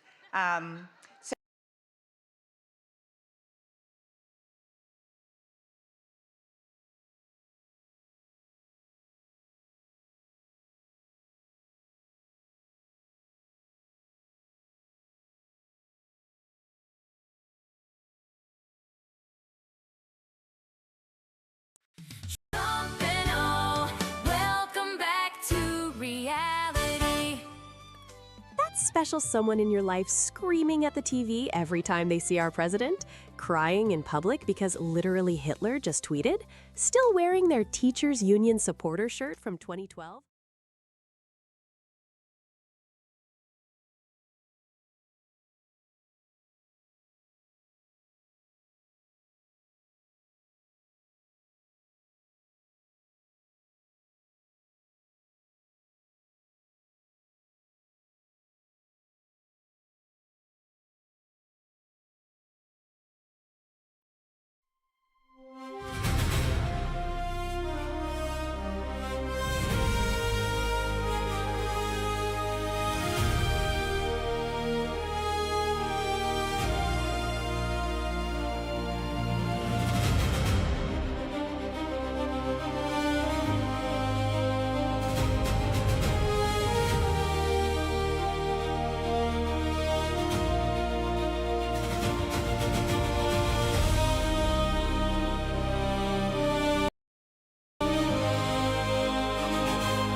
That's literally insane.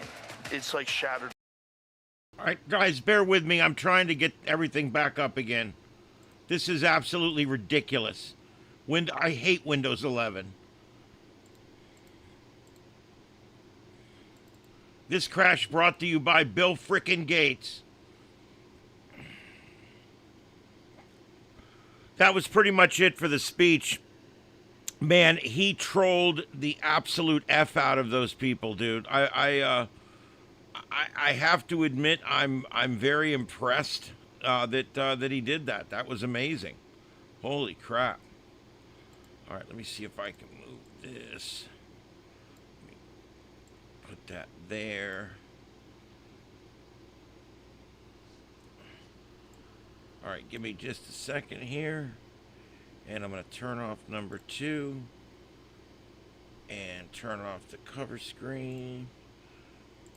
There we go. Hello, everybody. There we go again. All right, so what we got going on? The Guatemala, the Fuego volcano in Guatemala just spit out a bunch of volcano. I got an alert on it. Spit out a bunch of molten rock, and so So I got it up right here, and I did see it go off just a few minutes ago, so we're going to be watching that. It does appear that it's working. I don't know. Whatever. We're going to watch it. I'm going to reset it one more time, but I do believe it's working.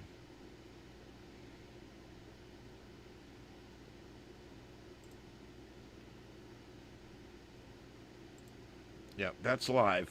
Okay, and in the upper center, we've got an issue right now up in Minnesota. That's right, Minnesota. We've got a tornado warning going on right now. And we're also keeping an eye on this. There is no storm chasers in the area. So it is what it is. We're going to have to watch it here. I do have a couple of cameras we're going to look at, but not much. Let's find a local radar. And here we go. We got a still camera here on the highway. Yep, it's pouring. And that's about what we got. So we've got some lightning in this. And it's coming down. Let's take a look at this on the velocity. And I do see some coupling back here in the back of this thing. And they do have a severe thunderstorm warning on that particular one here. Now, this coupling here, this coupler here, this is where we've got the tornado warning. And you can see there it's kind of showing up in this radar site as well. And that's going to be moving east-southeast. And it should pass off south of Northram and Black Duck. It's going to be close. Is this on the ground? I don't think so, but who knows? We got to be careful. This is a mesoscale, so we've got severe thunderstorm watch for the area and severe thunderstorm warnings back here in the red boxes. So this is a situation here. I'm not going to say it's dangerous, but it could be. I would be watching this closely. And if I were in Hines or 10 Strike or probably Black Duck, I would go ahead and be ready to shelter in place if necessary. This could be getting pretty bad in a few minutes for you. But that's literally what we got going on. To take a larger look around here at our outlook for tonight. All right, our categorical outlook for tonight is just that area up there. That's it. Everything else is a very slight risk of anything. Tomorrow, nothing. Look at this. A very calm day tomorrow. And then on Sunday, back up in that same area again, Wisconsin, northern Iowa, as well as Minnesota. So that's what we have. I'm not saying something won't come up tomorrow, but they're not saying much about tomorrow. And for the wind tonight, there's your wind radius there. You can see where the hash marks are. That's areas that are going to get strong winds. Hail potential, same area. And there you go. So there's your thunderstorm potential for the next few hours. And we're going to go ahead and turn that back off. Okay, so now we're going to go back to the composite radar. And you guys can see there's really not a lot going on. We do have some more storms up here in Canada. And hopefully this is helping to put out some of those brush fires. They're all up in this area right here. So the good news is this could help moisten the area and cut down on that. But also what it could do is it could touch off lightning strike fires, additional fires. So it can be a mixed bag when it comes to these thunderstorms. All right, so we didn't really get to talk much at the beginning of the show. Hello, everybody. My name is Ian. This is the Sights and Sounds of Earth right here on the YouTube channel, Starship Adventures, broadcasting worldwide, as I said, on YouTube. And we are also fiber optic all the way to the internet, which is pretty cool.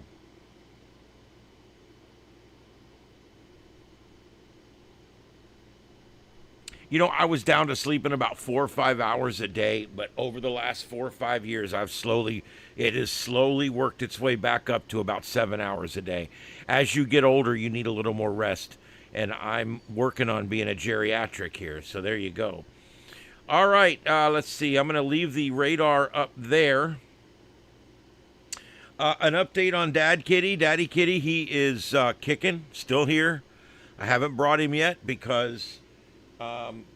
He's over there all curled up with his little baby in the middle of the bed. He's literally all curled up with that little baby kitty.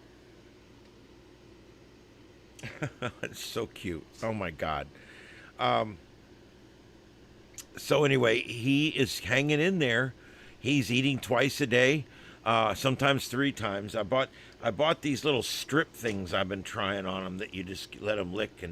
But anyway, I've been working on it. But he's getting a third of a can twice a day, a third of a big can, and I leave it there. I keep moving it around. He keeps eating it, and so he's doing good. No accidents. He's using the box still.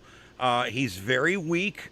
But he is doing okay. No signs of pain. And I think he's rallied a bit over the last 3 days. So I know I'm back to not thinking it's hopeless anymore, if that makes sense.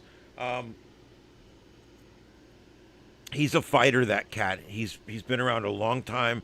He was hurt really bad there that many years ago. And so yeah.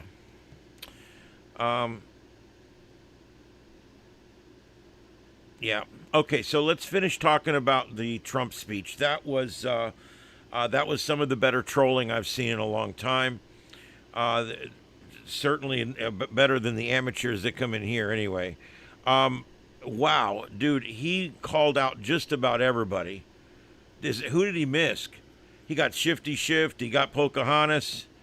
I don't think he called out Nancy Stretch Pelosi, but she's about done. But yeah, I mean, he called out everything and everybody. Oh my God, so amazing. I think it's cool because you know what? What they're doing right now by not airing his speech. Remember when they didn't air his speech the other day? He did the primetime speech. They didn't air it. That's a problem. That's a problem. Broadcast television has to prove its public worth. It has to, it's part of what you have to do when you're a public TV station. You have to carry stuff like that. And an FCC complaint has been filed, and it's being investigated on these several broadcast companies that chose to not show the speech because, quote, the president's a liar. That's what CNN said. The CNN, the Communist News Network. And so I don't know how that's going to play out. NBC did not air it. ABC did not air it. CBS aired parts of it. That's not right. It's a presidential primetime address. So, yeah, I think that's real problematic right there. We'll have to see what happens. When media starts saying, look, we're not going to let you hear your president directly. We're going to go through what he says and see if it's true first. Who the F are you? Who the absolute unmitigated F are you that you're going to fact check my president before I get to hear it? That's probably why Fox beat them by 10 times in the ratings. CNN, there was a time when CNN was a proud news agency. CNN was over in war zones. They had guys in crazy places getting amazing stories, doing good journalism. There was a time I liked CNN. After 9/11, CNN wasn't that bad. It was already starting to turn. You could kind of smell the turd, but it was still pretty good journalism back then. And Fox was coming around. When 9/11 happened, Fox had already been on the air for a little while. And so immediately after 9/11, Fox started really kicking the shit out of these other two channels, CNN and MSLSD. And they started kicking the shit out of these channels. And it's been that way ever since. After 9/11, I became obsessed with, I'm sure you guys have no hard time understanding that, but I became fairly obsessed with 9/11 to the point where I was keeping notes. I had 3 TVs stacked up. I had Fox News. I had cable where I was living, and it was the kind of cable that you could hook up to multiple TVs. And I had CNN, I had Fox News, I had MSLSD. And I used to sit there and watch that from the time I woke up till the time I lay down. I would go to work if I had to. I would listen on the radio in an earpiece. I would listen to the local radio on an earpiece when I was at work, and then I would come back home and sit down. My family had to do a bit of an intervention on me. It's like, look, we're taking you out this weekend. You're getting away from those 3 television sets, 3 19-inch TVs. And what was cool about it, the first one was a cabinet TV, and then the other 2 sat on top. And I liked it because it started way back then, even back 25 years ago. I was starting to see the bias between the left and the right. It's amazing, even back then. And but the coverage was good, and I love to watch good journalism. CNN used to do really good journalism. They don't anymore. They're simply shills for the left. That's all they do. Every story comes from that way. There's an organization out there that rates news outlets on how much of their Trump stories are pro and how much you're against or how much you're neutral. CNN is 93% against. Everything they write is negative Trump, negative Trump, negative Trump. That's all they write. It's ridiculous. All right, let's see what we got in the chat room here. Yeah.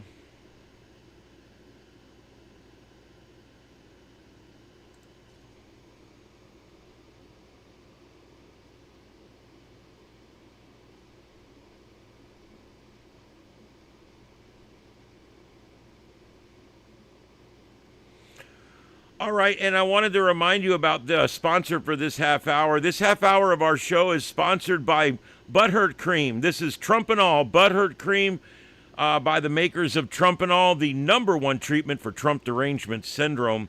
Yep, if you just got your ass handed to you at a White House Correspondents Dinner, you may want to stop at Walgreens or CVS on the way home. You'll be safe because you're in the District of Columbia now, and it's safe there. Go ahead and give it a stop. Go inside and get you some butt hurt cream today. That's Trump and All butt hurt cream, because you just had your ass handed to you.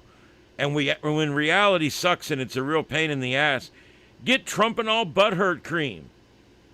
That's right. You can also use this product in conjunction with other Trump and All products, and hopefully it will help you feel much better. By the way, the best way to use this, apply it liberally.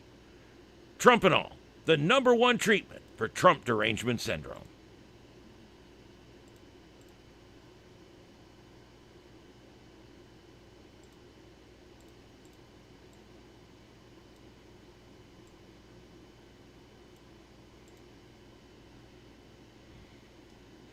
All right, so we're still watching this storm here. We get you back on local radar. And let's see that we've got what looks like it could be a hook there. And we do have what could be a couplet there. So we got a couple of little areas here that we're watching in this storm as it moves east. And yeah, we are way up here, guys. We are in Minnesota. We're in Minnesota, don't you know? And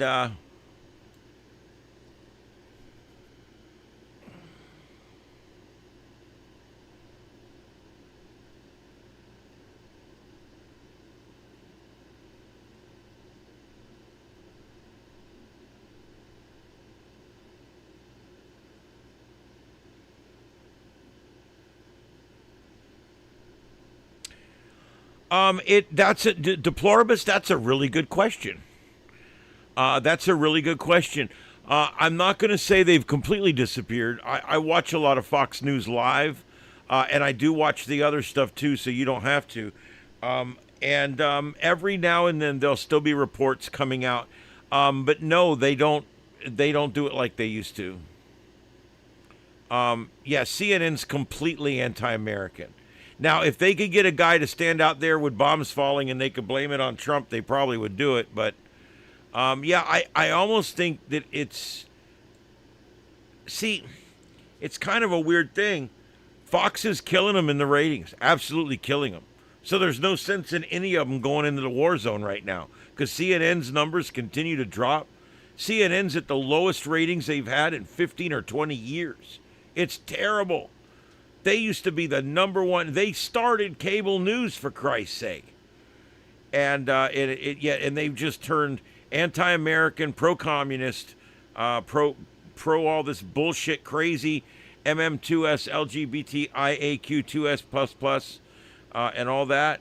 And so when you look at it, it is what it is there.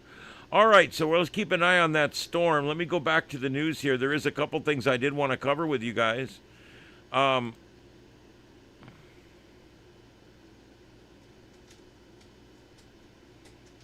Yeah, I think it is absolutely... Oh, for Christ's sake, Ed, give me a minute. Trump takes jabs at the press, lawmakers, and his own speechwriter at Correspondents' Dinner. Yeah, he gives everybody a hard time. I love it. I love when people like these leftists, they've had it their way for so long, and now they get trolled by the best, man.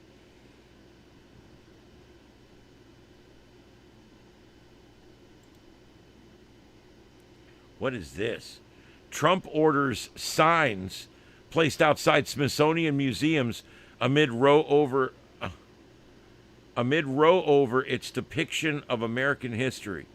Okay, let's take a look at this. President Donald Trump on Friday ordered his administration to install signs outside the Smithsonian National Museum of American History, directing visitors to what the White House describes as accurate information.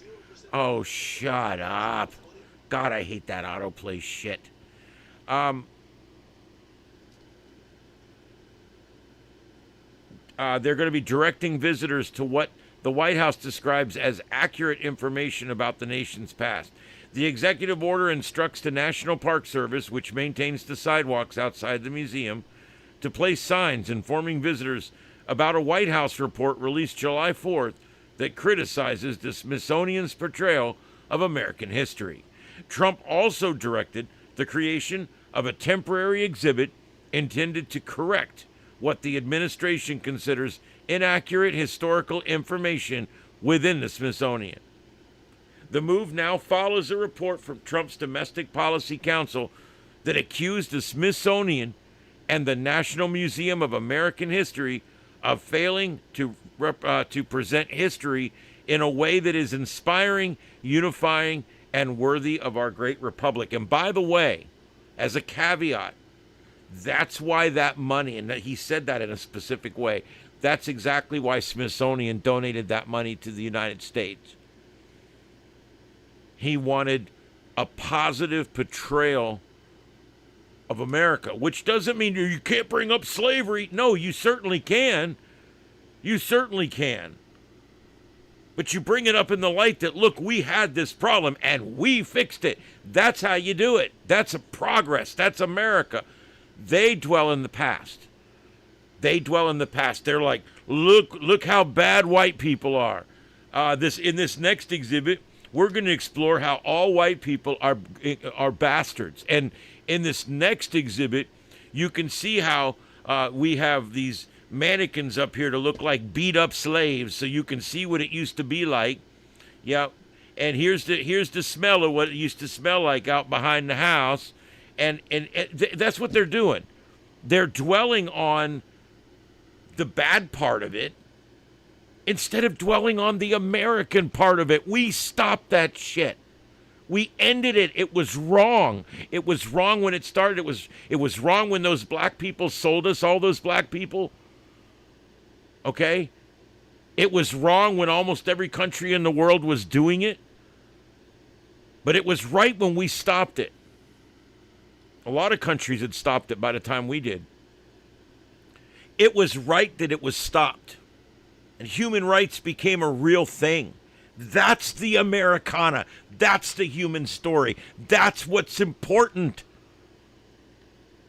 It's important to tell the story from a standpoint of, look what we did. We evolved past this horrible thing. But that's not how it's presented. It's presented as white people are horrible, and here's the proof. Yes, the people that sold the slaves to the white ship captains in the shores of Africa were black folks, okay? So that's the whole thing that gets me.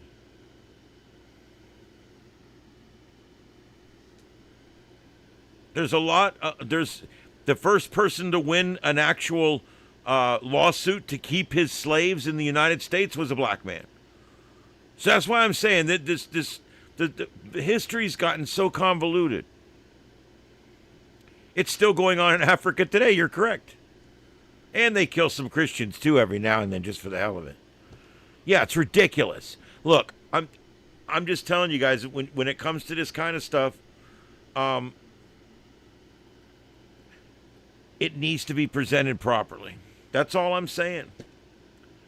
And if we're already presenting it in 3 other museums, why does it need to be in every other museum?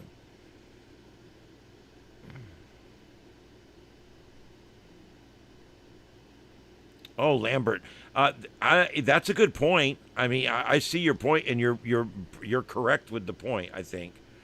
Yeah. I don't know. I don't know what the answer is other than the left solution of everybody's racist and white people all need to pay black people money. You know, there's a city out in California.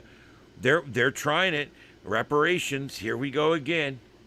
They're trying it. They're scheming. They're planning. They're trying to figure out how they're going to tax certain people and not tax other people. Look, if you tax me because I'm white and you don't tax him because he's black, that's the most racist thing government can do right there. We've never set tax. How many hundreds of years has it been since we set your tax rate based on your race? Isn't that not the most racist thing you've ever heard in your life? But they're talking about taxing white people more than black people, and that will offset the difference. Or maybe black people wouldn't pay any taxes at all, but white people would pay a 10% sales tax or something like that. These are all the ideas that they've put on the table. And I'm thinking, what about white people that just moved here 6 months ago from Australia? Their whole family's 10 generations in Australia. They had nothing to do with anything. What about the black folks that come here and their whole lineage back 5 generations is from Spain? I mean, how does this work in the real world? And this city is already having problems because they don't know what they're going to do. They've agreed to do this, and now they can't get it done because why? Because they're nuts. That's why. They're completely nuts. They think that we're going to somehow figure out, and this was another thing. One of the people were in there saying, we've got to figure out a way to figure out how much culpability and liability each white person has and how much awardability each black person has. And I'm thinking, oh my God, so they're going to come and forcibly DNA test me and somehow try to figure out how many slave-owning honkies there were in the past? I mean, how does this work? And that's the point. It doesn't work. Everywhere they've tried this, they've had to back out of it. And here, this is just the latest one. They're going to have to back out of it. You can't do it. There's no way to do it. It's unconstitutional to do it. It says in the Constitution that you shouldn't suffer the sins of thy father. They can't hold your parents' debt against you. There is so many things out there that protect us from this kind of chicken shit.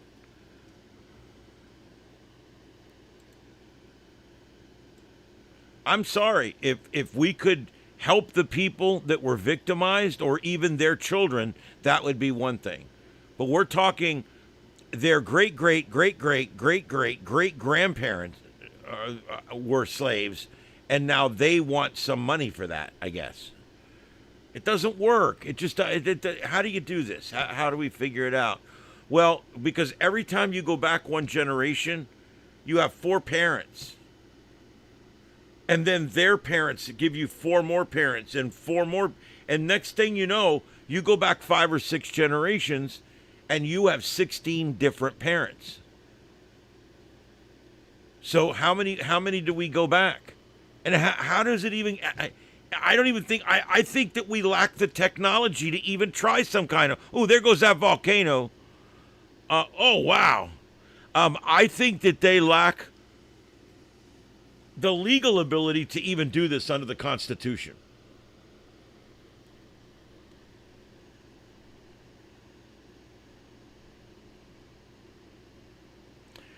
Well, in Moorhead, that's because that's what the left has told them.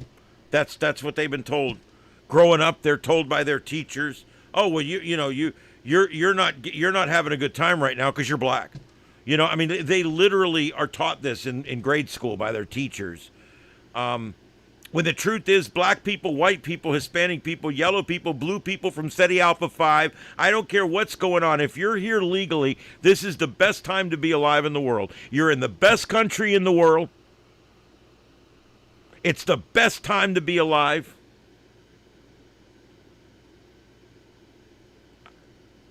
How could you argue with that? And yet these people want paid. They want some kind of reparations. They want people to pay, and they want to get a free ride while other people have to work 60 hours a week to feed their children.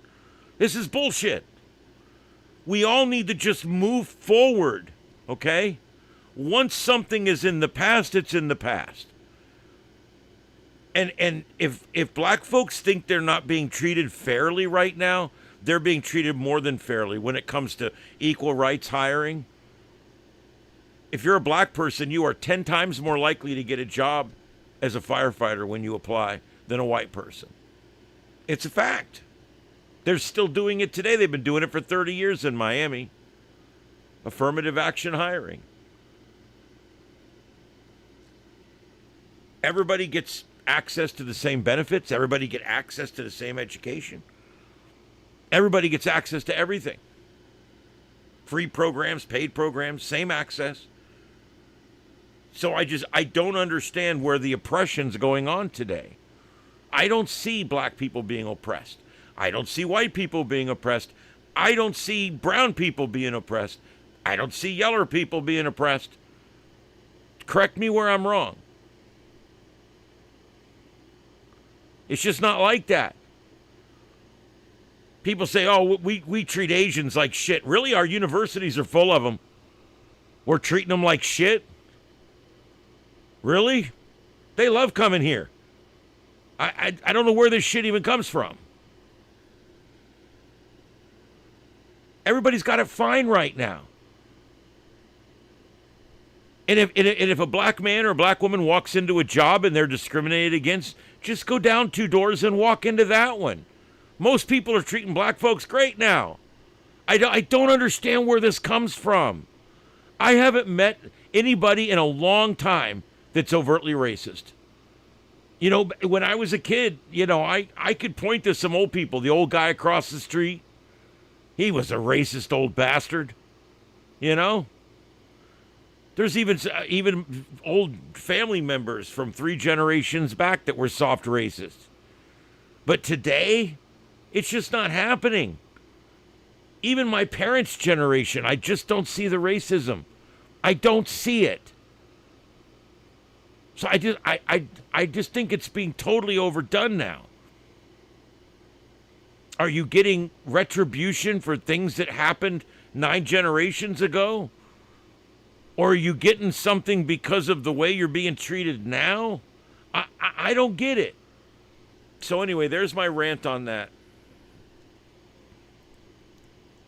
All right, I'll get that up in the middle.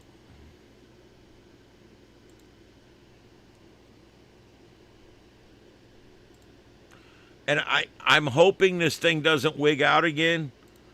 It wigged out earlier, and I kept resetting it. If I play a video and reset it, sometimes it'll go back to normal, which it did. I had to do it 3 times, I think. That's why you saw the first 20 seconds of a Trump and all commercial. I was trying to get the damn thing to reset. All right, middle center screen. We're still at the Correspondents' Dinner. All those really bad journalists are walking out right now, dismayed that they had to go through that. Upper left. This is the earlier protest. I believe this is now looping, unless it's in California. I'm not sure, guys. But I'm keeping it up for right now. The upper center, live in Portland, because it is not dark yet on the other side of enemy lines. And in the upper right, Frago, volcano.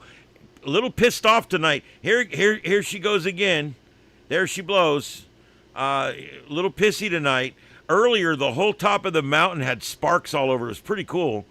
Yeah, we need a close-up of the graffiti. You know what it says. It always says the same thing.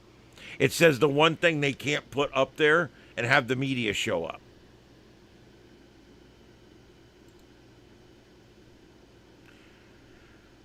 Oh, and there's Portland in the middle now.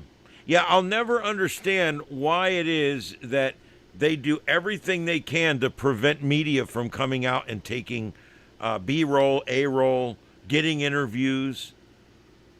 They'll walk up to these people. So what are you protesting? I'm effing protesting the effing ice because the effing... They can't put that on the air. They're so stupid.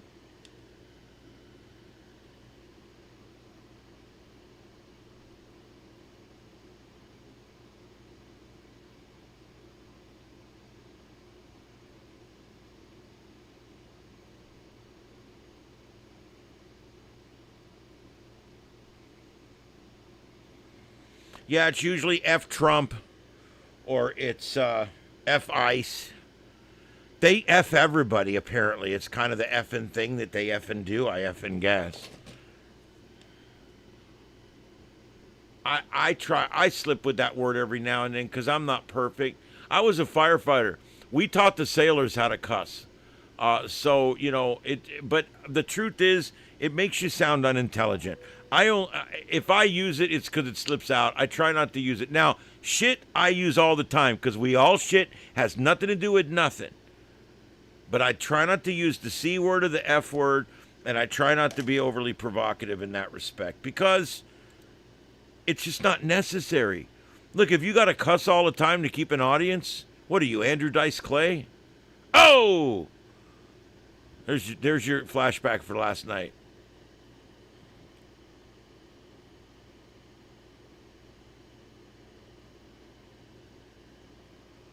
Okay, so we're live out at Portland. I guess at some point there might be a protest. The upper left, I'm not sure, guys, if this is live out on the left coast or is this pre-recorded from the earlier protest that we covered on the right coast. I don't know. Lower left is what's left of the White House Correspondents Dinner. And I got to tell you, if you're just joining us, Donald Trump decimated those people. He smashed them, he trolled them, he did everything. And they were treating him like shit. I watched about 20 minutes of that before I went live. And they were like, the one woman stood up there and she goes, "We would like to recognize this woman for her aggressive journalism, uncovering all the president's lies and deceit." I mean, they were being assholes, right? And then so he stood up there and you ever seen that scene in that movie where that movie, like the ghost ship, where the cord comes across and takes everybody's head off? Yeah, that's what he did there tonight. The cord came around and it took everybody's head off. He lambasted some of the most awesome assholes in the world there tonight. What a great speech. If you missed it, it's like an hour long. I'd go back and take it. It's worth it. I laughed my ass off during that speech. Outside the Maritime Museum, what's that protest against mariners?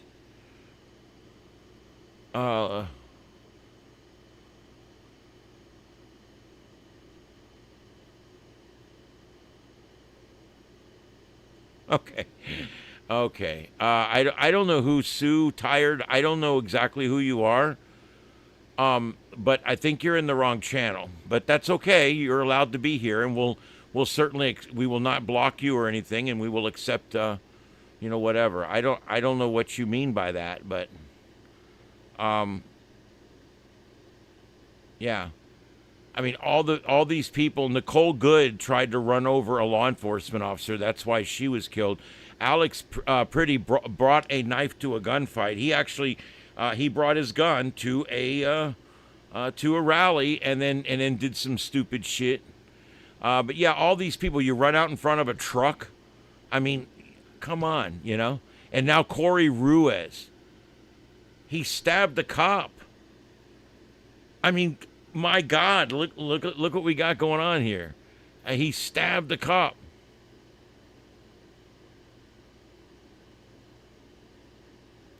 The best way to not add any more people to that list, what I strongly suggest, if you don't want to add anybody else to that list, is people need to stop bringing guns to protests and confronting cops.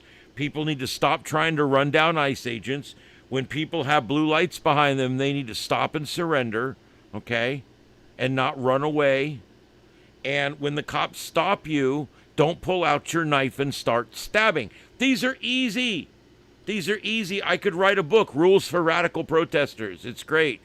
It's like, seriously, none of these people would be dead except for their own bad decisions.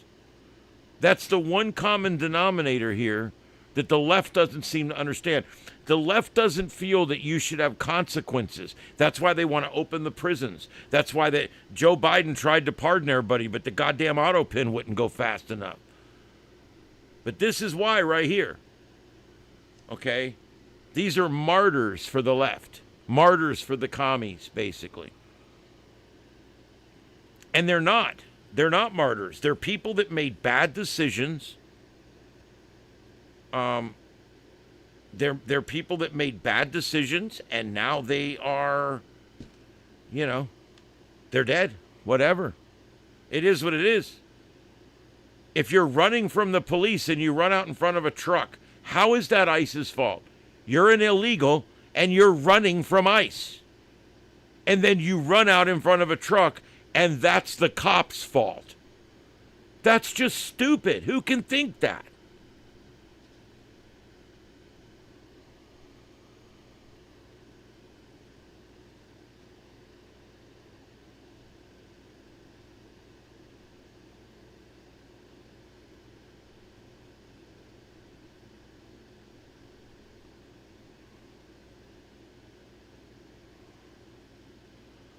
Yeah, lead a life. I'm not sure. I'm not sure what you're referring to there. I'm putting that in my show notes though, so I can go back and look.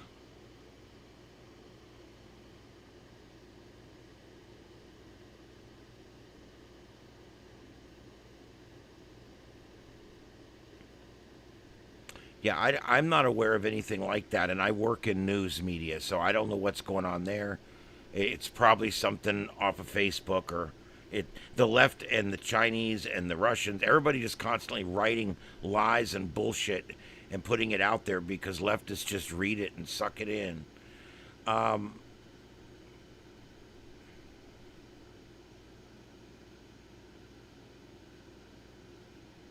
Yeah, I don't care who's a gay or who isn't. I support people living their own lifestyle. I'm fine with gay people. I'm sick of assless chaps marching down the road and all the crazy stuff. That's all. We're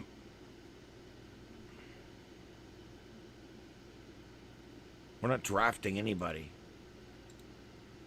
We won't ever draft again. There's no way. Yeah, the draft's done. That'll never happen again. Because wars are not fought by people anymore. They're fought by machines. And pretty soon they'll be fought by robots and AI. China's already building their AI army right now. They've already 10 times our production rate on certain things.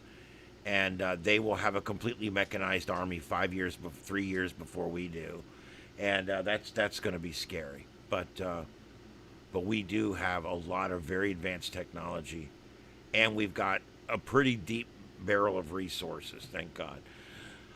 All right, so there we go. What else is coming up here in the news? Gavin Newsom says that the film tax incentives are bringing Hollywood back, but the industry experts are saying, no, it's actually too late. Nobody's moving back to California. Now, he wants you to think they are, More than 80 production services businesses have closed in Los Angeles in the last 3 years. And they're all due to the fact that there's no work, because no one's producing television, no one's producing movies, hardly anyone, in the great state of California. They're in Georgia, Florida, and Texas. California Governor Newsom says Hollywood is returning to its glory after years of production fleeing Los Angeles for cheaper filming locations.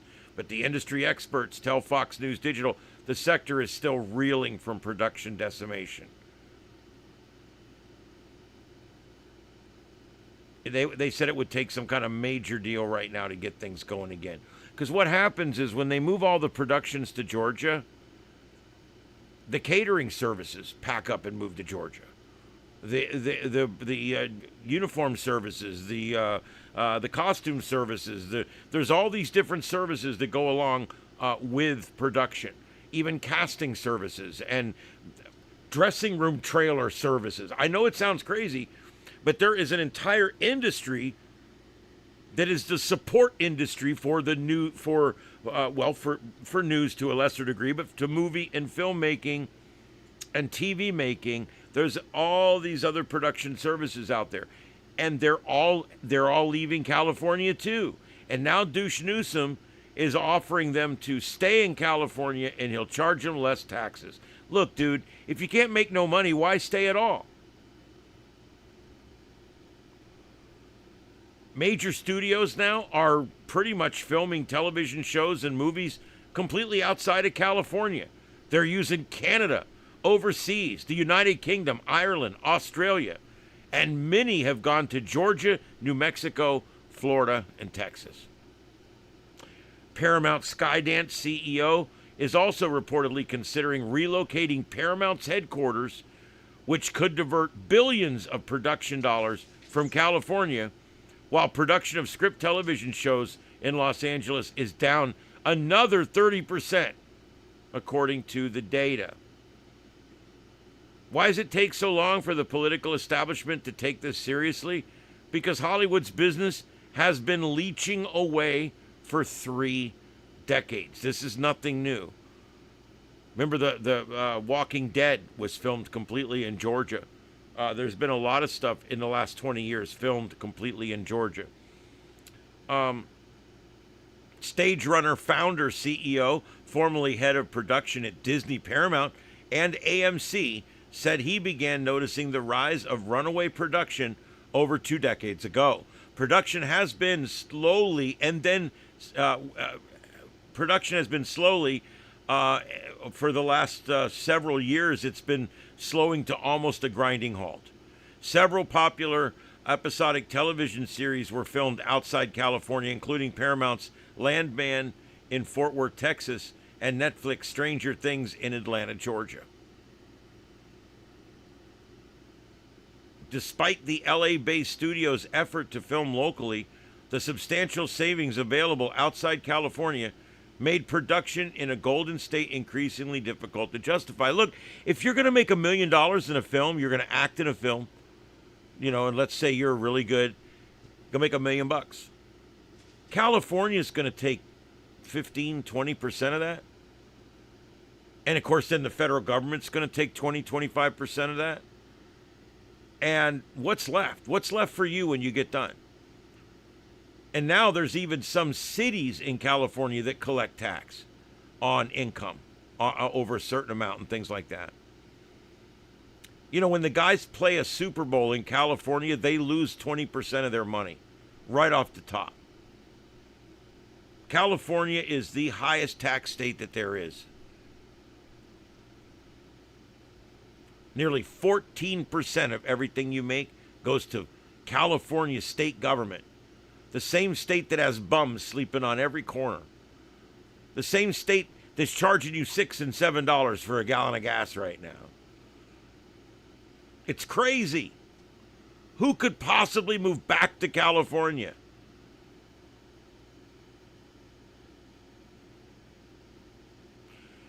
It's decimation. And it's not just like the film rental companies.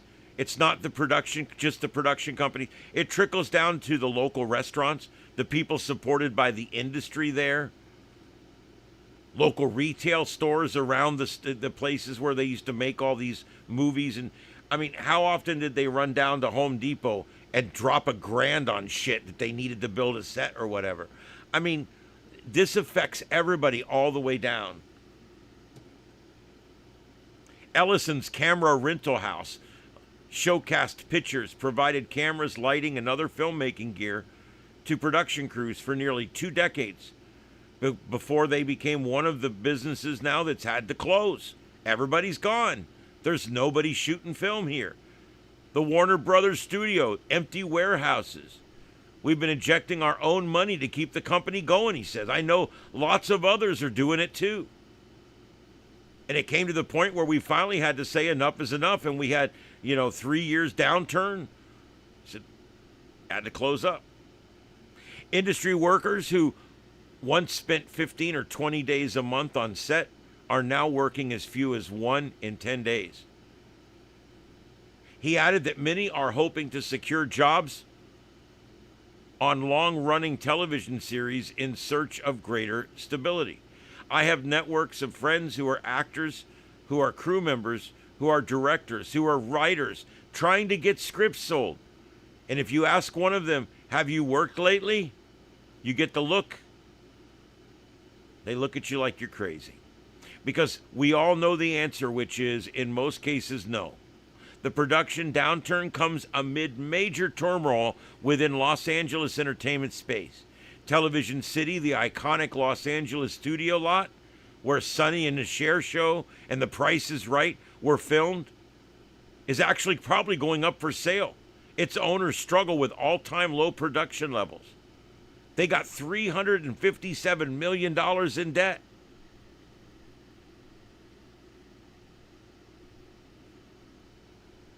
He says in several years, this will no longer even be an industry here in California. The Quixote studio closing their stages here as well. We're going to have possibly this major merger between Paramount and Warner Brothers.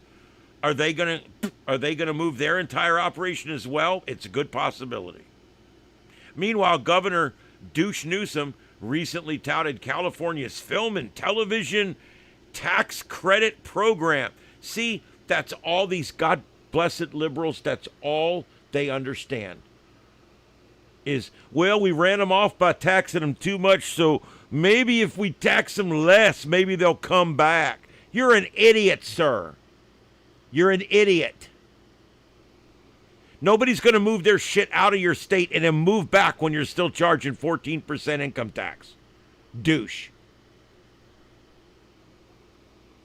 No one's going to move to Florida, Georgia, somewhere and do a show and then say, you know what, let's move back to California because I miss stepping on all the hypodermic needles.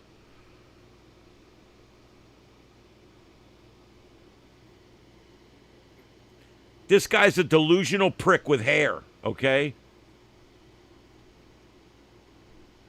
He said now the world we created here in California is competing against us. We've got to step up our game, said Douche Newsom. Yeah, 20 years too late. There he is. Too little, too late. Ellison and Fisher agreed that the state leaders were too late in recognizing the production problems plaguing the birthplace of entertainment, questioning whether Hollywood could ever fully reclaim any of its former dominance, even with Douche Newsom's expanded tax credit.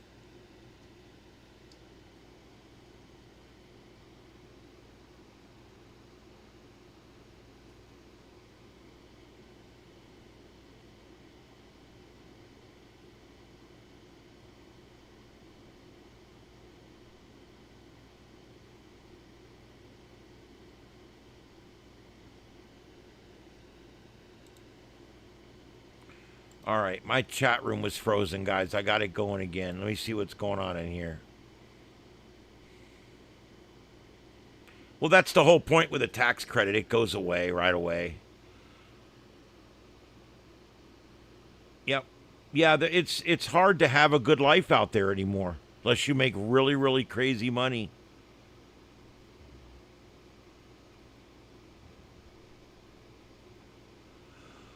Yep.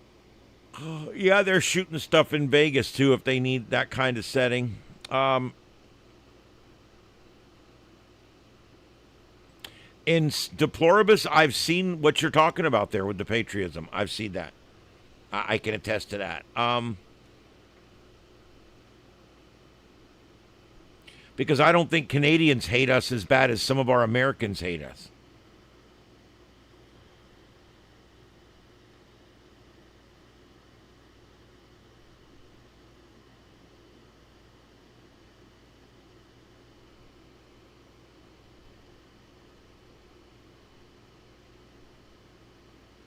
Yeah, I love California. I hate California. I want to go there. There's a lot of stuff I want to see, but I can't. I just can't. I wouldn't go there. I don't think I would go there at this point. Yeah, they're not going to let you impeach him because he's their boy. Yeah. All right. Let's see what else we got going on, guys. It's 11:32 on the East Coast. 7:33 on the left coast, and we are live here in Southwest Florida, broadcasting worldwide on YouTube. This is the Sights and Sounds of Earth. My name's Ian. Thank you, everybody, for joining us tonight. We're going to go on here for a little while longer. I got a couple more news stories I want to cover, but let's just say that California has screwed the pooch, and now they're trying to do this wealth tax. If this wealth tax gets signed in, that's the epitaph right there. Because everybody that's leaving California has money, and everybody that California is replacing them with is illegals with no money, and they don't pay taxes. So you can just imagine what does that do to an economy when you're literally pruning off the top 5%, and you're taking in all these people that provide nothing, or they provide some cheap labor to one of your farmers or something.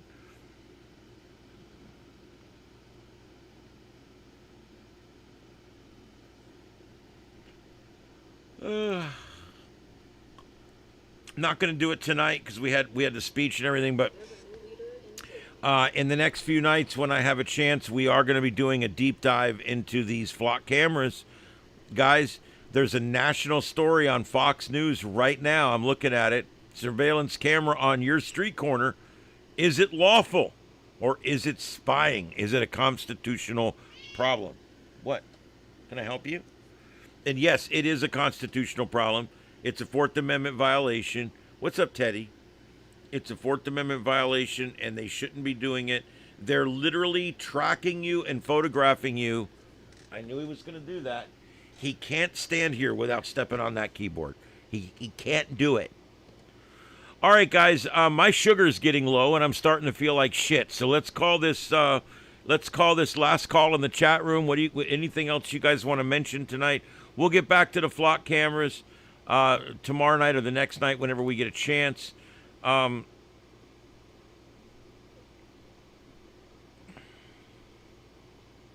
And the Democrat Socialists of America out there actually supporting and funding even more Democrats as we speak. This is amazing.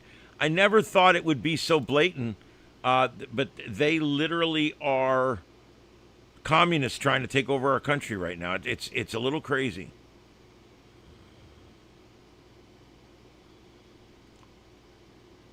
So we will get into the flock cameras on another night. Okay, and let's see, what else do we got? Yeah, they don't pay taxes when they shoplift. Ain't it the truth?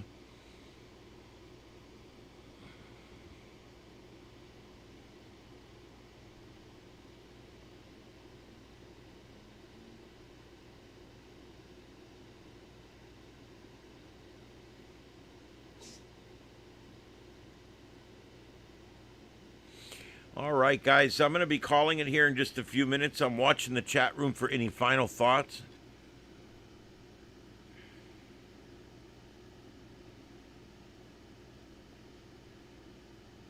Another trans kid off to his parents today. There you go.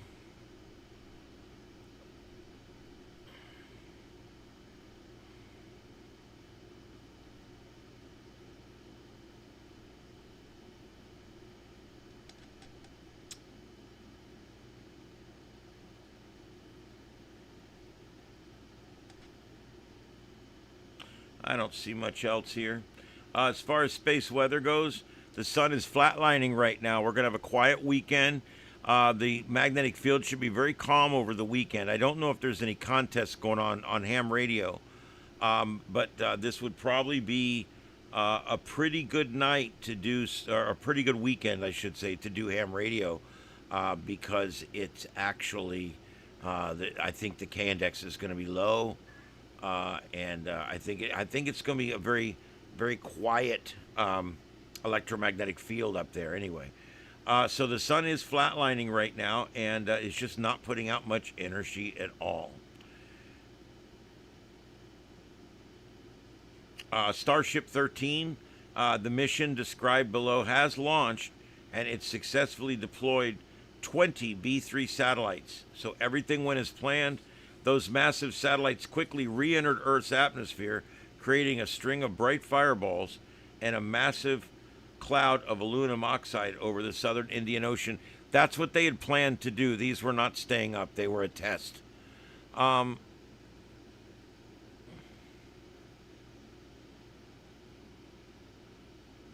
not really sure, Heath, but I kind of remember that too. You know, that if you were found out to be a commie, it was a problem.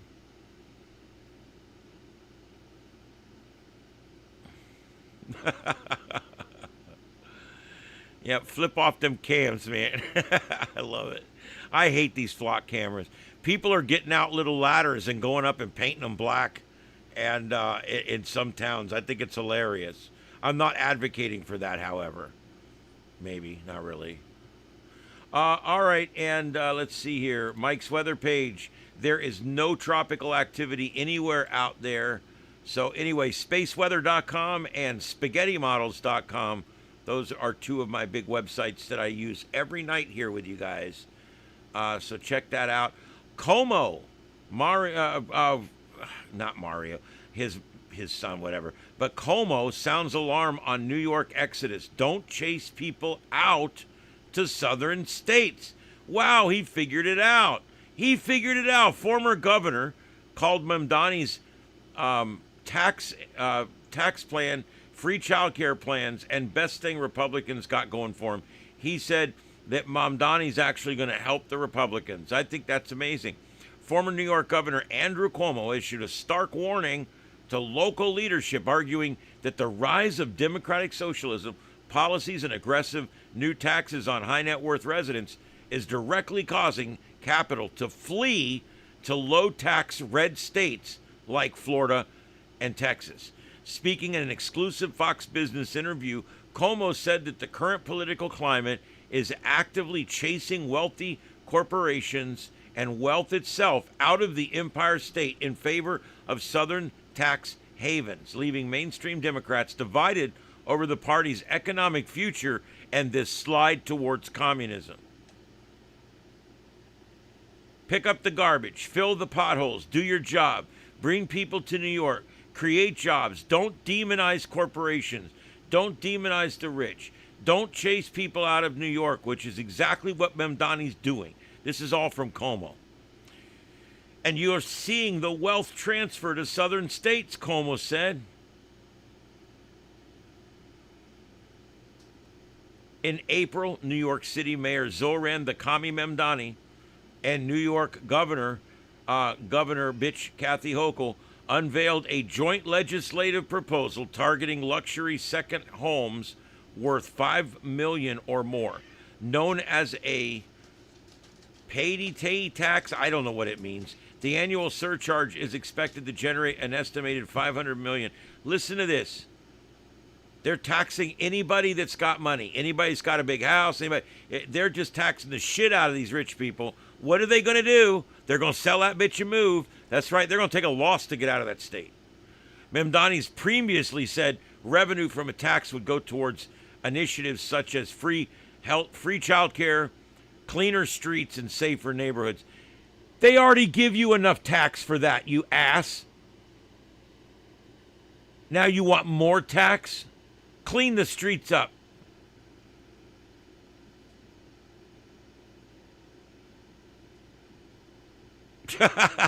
Golden Eagle, I get your point, and you're correct. Oh my God.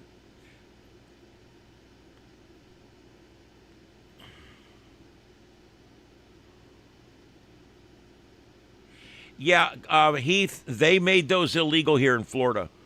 You're not allowed to cover the tag with anything. A lot of people are still using like that bathroom mirror spray because that diffuses the light and makes it harder for them to read it. But for the most part, anything you do to your tag to make it harder for a tag reader to read it is illegal. They've got another one now that you hit the button and it blacks it out, like when you know you're passing one. But if they catch you with it on, they don't even have to see you black it out. They're allowed to pull you over, make you remove it, and write you a $200 ticket for it. I think it's bullshit. Yeah, that clear spray, I understand it works, but you have to be careful. You don't want to put too much on there. It just takes...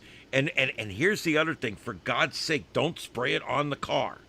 Take the tag off and go do it in your driveway or something.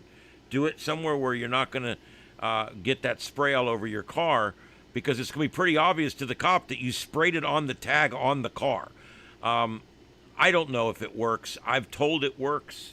I used to drive a tag reading vehicle for a repossession company. I did that for about 8 months because I wasn't getting much work at the radio station at that point. And I went and took this job working 3 or 4 nights a week reading tags. And I can tell you that I can tell when people put that stuff on their tag, because it just makes it to where it doesn't really reflect that well. That's all it does. Doesn't change the appearance much. All right, guys, the computer's freaking out again. That's my sign. Yeah, I'm not, again, advocating for that. In some cases, it may even be illegal to use stuff like that. But I don't believe in these tag trackers tracking us around. I really don't. So what I'm thinking about doing, let me tell you. I can put a bicycle rack on the back of my car. As long as it's an approved bicycle rack, and I hang a bicycle on it, it can partially obscure my tag and it's legal. So I'm thinking about getting a bicycle rack and putting a bicycle on the back of my car. I never ride a bicycle. I don't even care. I mean, like, get an old piece of shit bicycle and just put it on there, put a strap around it, and now the machine will not be able to read the tag because there'll be obstructions in front of it. And it's legal because that law says it does not count bicycle or wheelchair racks that are on the backs of cars. Those are exempt. And so I could even get a wheelchair rack and put Mom's wheelchair on it, whatever. But the whole point is if you can find a way so that these things are not intruding into your life, do it. But be cautious. A lot of states are coming out with laws now to prevent you from doing anything to make that tag harder to read.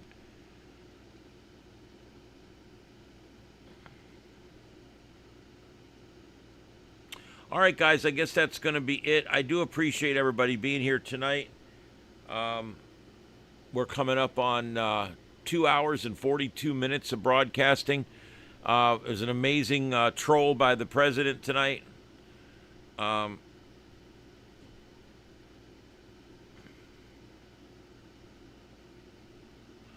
right, guys, I guess that's going to be it. Live from Southwest Florida, from Starship Studios, on YouTube all over the world. This is the Sights and Sounds of Earth. My name's Ian, right here on Starship Adventures, broadcasting from my secondary location and auxiliary control, as life support systems are out on the bridge still. But we will be back. Daddy Kitty, if there's anybody that missed the update earlier, he's hanging in there, folks. He's hanging in there. A little bit of a rally the last couple days, and I'm starting to get a little bit of hope back that maybe he's salvageable here. He got really sick and almost died, And I had already set the time to take him in and have him put down. And then he got up and started walking around again, and now he's doing he never did have an accident or anything else. He's just a great cat. And now he's back. He's using the litter box. He's eating food. He's drinking. So I'm just letting him go, dude. I'm letting him go. If we get back to that point again where he can't walk and he can't do his things and is not eating, I'm going to take him. I'm not going to let him suffer. But as long as he's got some viability here, and there's a chance of survival here, I'm going to take it. I'm not going to give up on him yet. All right, everybody. So that's the update with Daddy Kitty. All the other kitties are fine. Teddy's got something wrong with one of his eyes. I don't know if he got clawed or something, but I don't think it's a big deal. And that's really about it. They're all freaking sound asleep. I don't know where that little cat went. It's here somewhere. But yeah, I'm going to go wake him up. He's old. You got to wake him up a few minutes before you feed him. You got to get him awake first. So I'm going to go wake him up and get them ready, and I'm going to feed them, and I'm going to feed myself because I am getting like low blood sugar. The last thing I ate was Taco Bell at 1 p.m. today. So that was about 11 hours ago. All right, everybody. I hope you enjoyed the show. We'll see you guys tomorrow night on the Sights and Sounds of Earth, right here on Starship Adventures. Good night, everybody. Have a safe tomorrow. We'll see you tomorrow night, 9 p.m. Regular 9 p.m. And if there's shit going on, I'll be on early. So make sure you got that notification bell on. We'll catch you guys later. Have a good night. This is Starship Adventures. Welcome back to reality. Is that special someone in your life screaming at the TV every time they see our president? Crying in public because literally Hitler just tweeted? Still wearing their Teachers Union supporter shirt from 2012 while yelling fascist and Nazi? Well, help is finally here. Introducing Trumpanol, the leading treatment for acute Trump derangement syndrome in adults. Available in original Trumpanol daily tablets, MAGA strength Trumpanol for MSNBC addicts still crying about 2016, Trumpanol anal suppositories for when the derangement is really deep-seated, Trumpanol butthurt cream for triggered snowflakes, Trumpanol overreaction ointment to calm hysterical meltdowns, Preparation Orange for that burning sensation every time they hear his name, Trumpavol to finally let go of their Oval Office obsession, MAGA ears to stop hearing racist and fascist in every sentence, Trump drops to dry up the endless tears over mean tweets and see reality for the first time, MAGA middle for monthly emotional cycles triggered by Fox News, MAGA, the performance enhancer that makes your sex life great again. Hopefully this will help her chill out. Trumpalax, the powerful laxative that helps them shit out years of liberal brain rot. Trump wipes for cleaning up after explosive emotional diarrhea on social media. Trumpicillin, the antibiotic that kills TDS bacteria and CNN talking points. Trunquil, the nighttime bitching, complaining, protesting, hating, stupid head fever so you can rest medicine. Slip into a peaceful acceptance of reality. Trumpanol, for rapid onset TDS, comes with a fact-acting IV applicator. Trumpacid, calm your belly when the bad orange man comes on TV. Patriot patches, for steady and continuous medication so you don't relapse in the office later. And LibBlock condoms, specially formulated to attack and kill liberal or socialist sperm. Because the last thing you want is little liberals running around with your last name. Trump PM, get a good night's rest and wake up loving your country. Trumpacaine, a topical analgesic that will put away the pain of defeat after the next election. Trump Anti-Raid Rub, it's gonna be a great massage. Trump-Ozac, specially formulated to ease the anxiety associated with red hats, orange hair, and the success of others. MAGA tugging cream, to prevent friction injury while she is spending all that time protesting. Trumpilium, mood stabilizer for the real crazy ones that need extra help. Trump adrenaline blocker, for when you can't stop yourself from running down an ICE agent. Trump Zempic, because no one should have to be fat and liberal.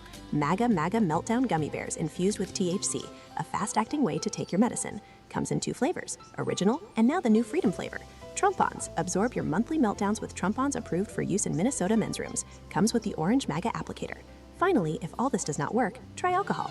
Introducing the new Landslide Lager, a Trumpinol-infused alcoholic beverage. Drink your ignorance away with Landslide Lager. Trumpinol is a medication that works fast to reverse the debilitating symptoms of TDS and bring your loved one back to reality. Side effects may include uncontrollable urges to be nice to the people around you, sudden improvement in critical thinking skills, excessive consumption of red meat and outdoor grilling, spontaneous outbursts of America, enthusiastic patriotism, flag waving, and an inexplicable desire to get a job or start a nuclear family. Patients have also reported increased tolerance for differing opinions, temporary loss of victimhood, sudden appreciation for border security, complete remission of pronouns and bio syndrome, spontaneous voting for lower taxes, and in extreme cases, you may even become an entrepreneur and start your own productive business. Do not take Trumpinol if you are allergic to winning, common sense, or constitutional republics. Available at Walmart, CVS, Walgreens, Buc-ee's, Radio Shack, Sky King Fireworks, the Portland Airport, in the Portland Mall, and in the Trumpinol kiosk at the ICE building in Portland, Oregon. Or just buy it wherever fine psychedelic and hallucinogenic drugs are sold. Trumpinol. Get back to reality. Stop being a crazy bitch. Ask your doctor if Trumpinol is right for you. Trumpinol, welcome back to reality.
This is the YouTube channel Starship Adventures, broadcasting live from Starship Studios in North Fort Myers, Florida, in the United States of America. We thank you for joining us this evening for another broadcast of the Sights and Sounds of Earth, covering every breaking news story across this troubled planet of ours. We brought you the raw, unfiltered pulse of the world in real time through our unique multi-screen format. broadcasting in high definition worldwide via fiber optic connection. Starship Adventures, a new kind of YouTube content. To our regular viewers, our loyal crew members, our amazing moderators, and everyone who tunes in each night at 9 p.m. Eastern, we thank you. Your support keeps this independent voice alive and well. We'll be back tomorrow evening at 9 p.m. Eastern with another live edition of the Sights and Sounds of Earth, right here on Starship Adventures.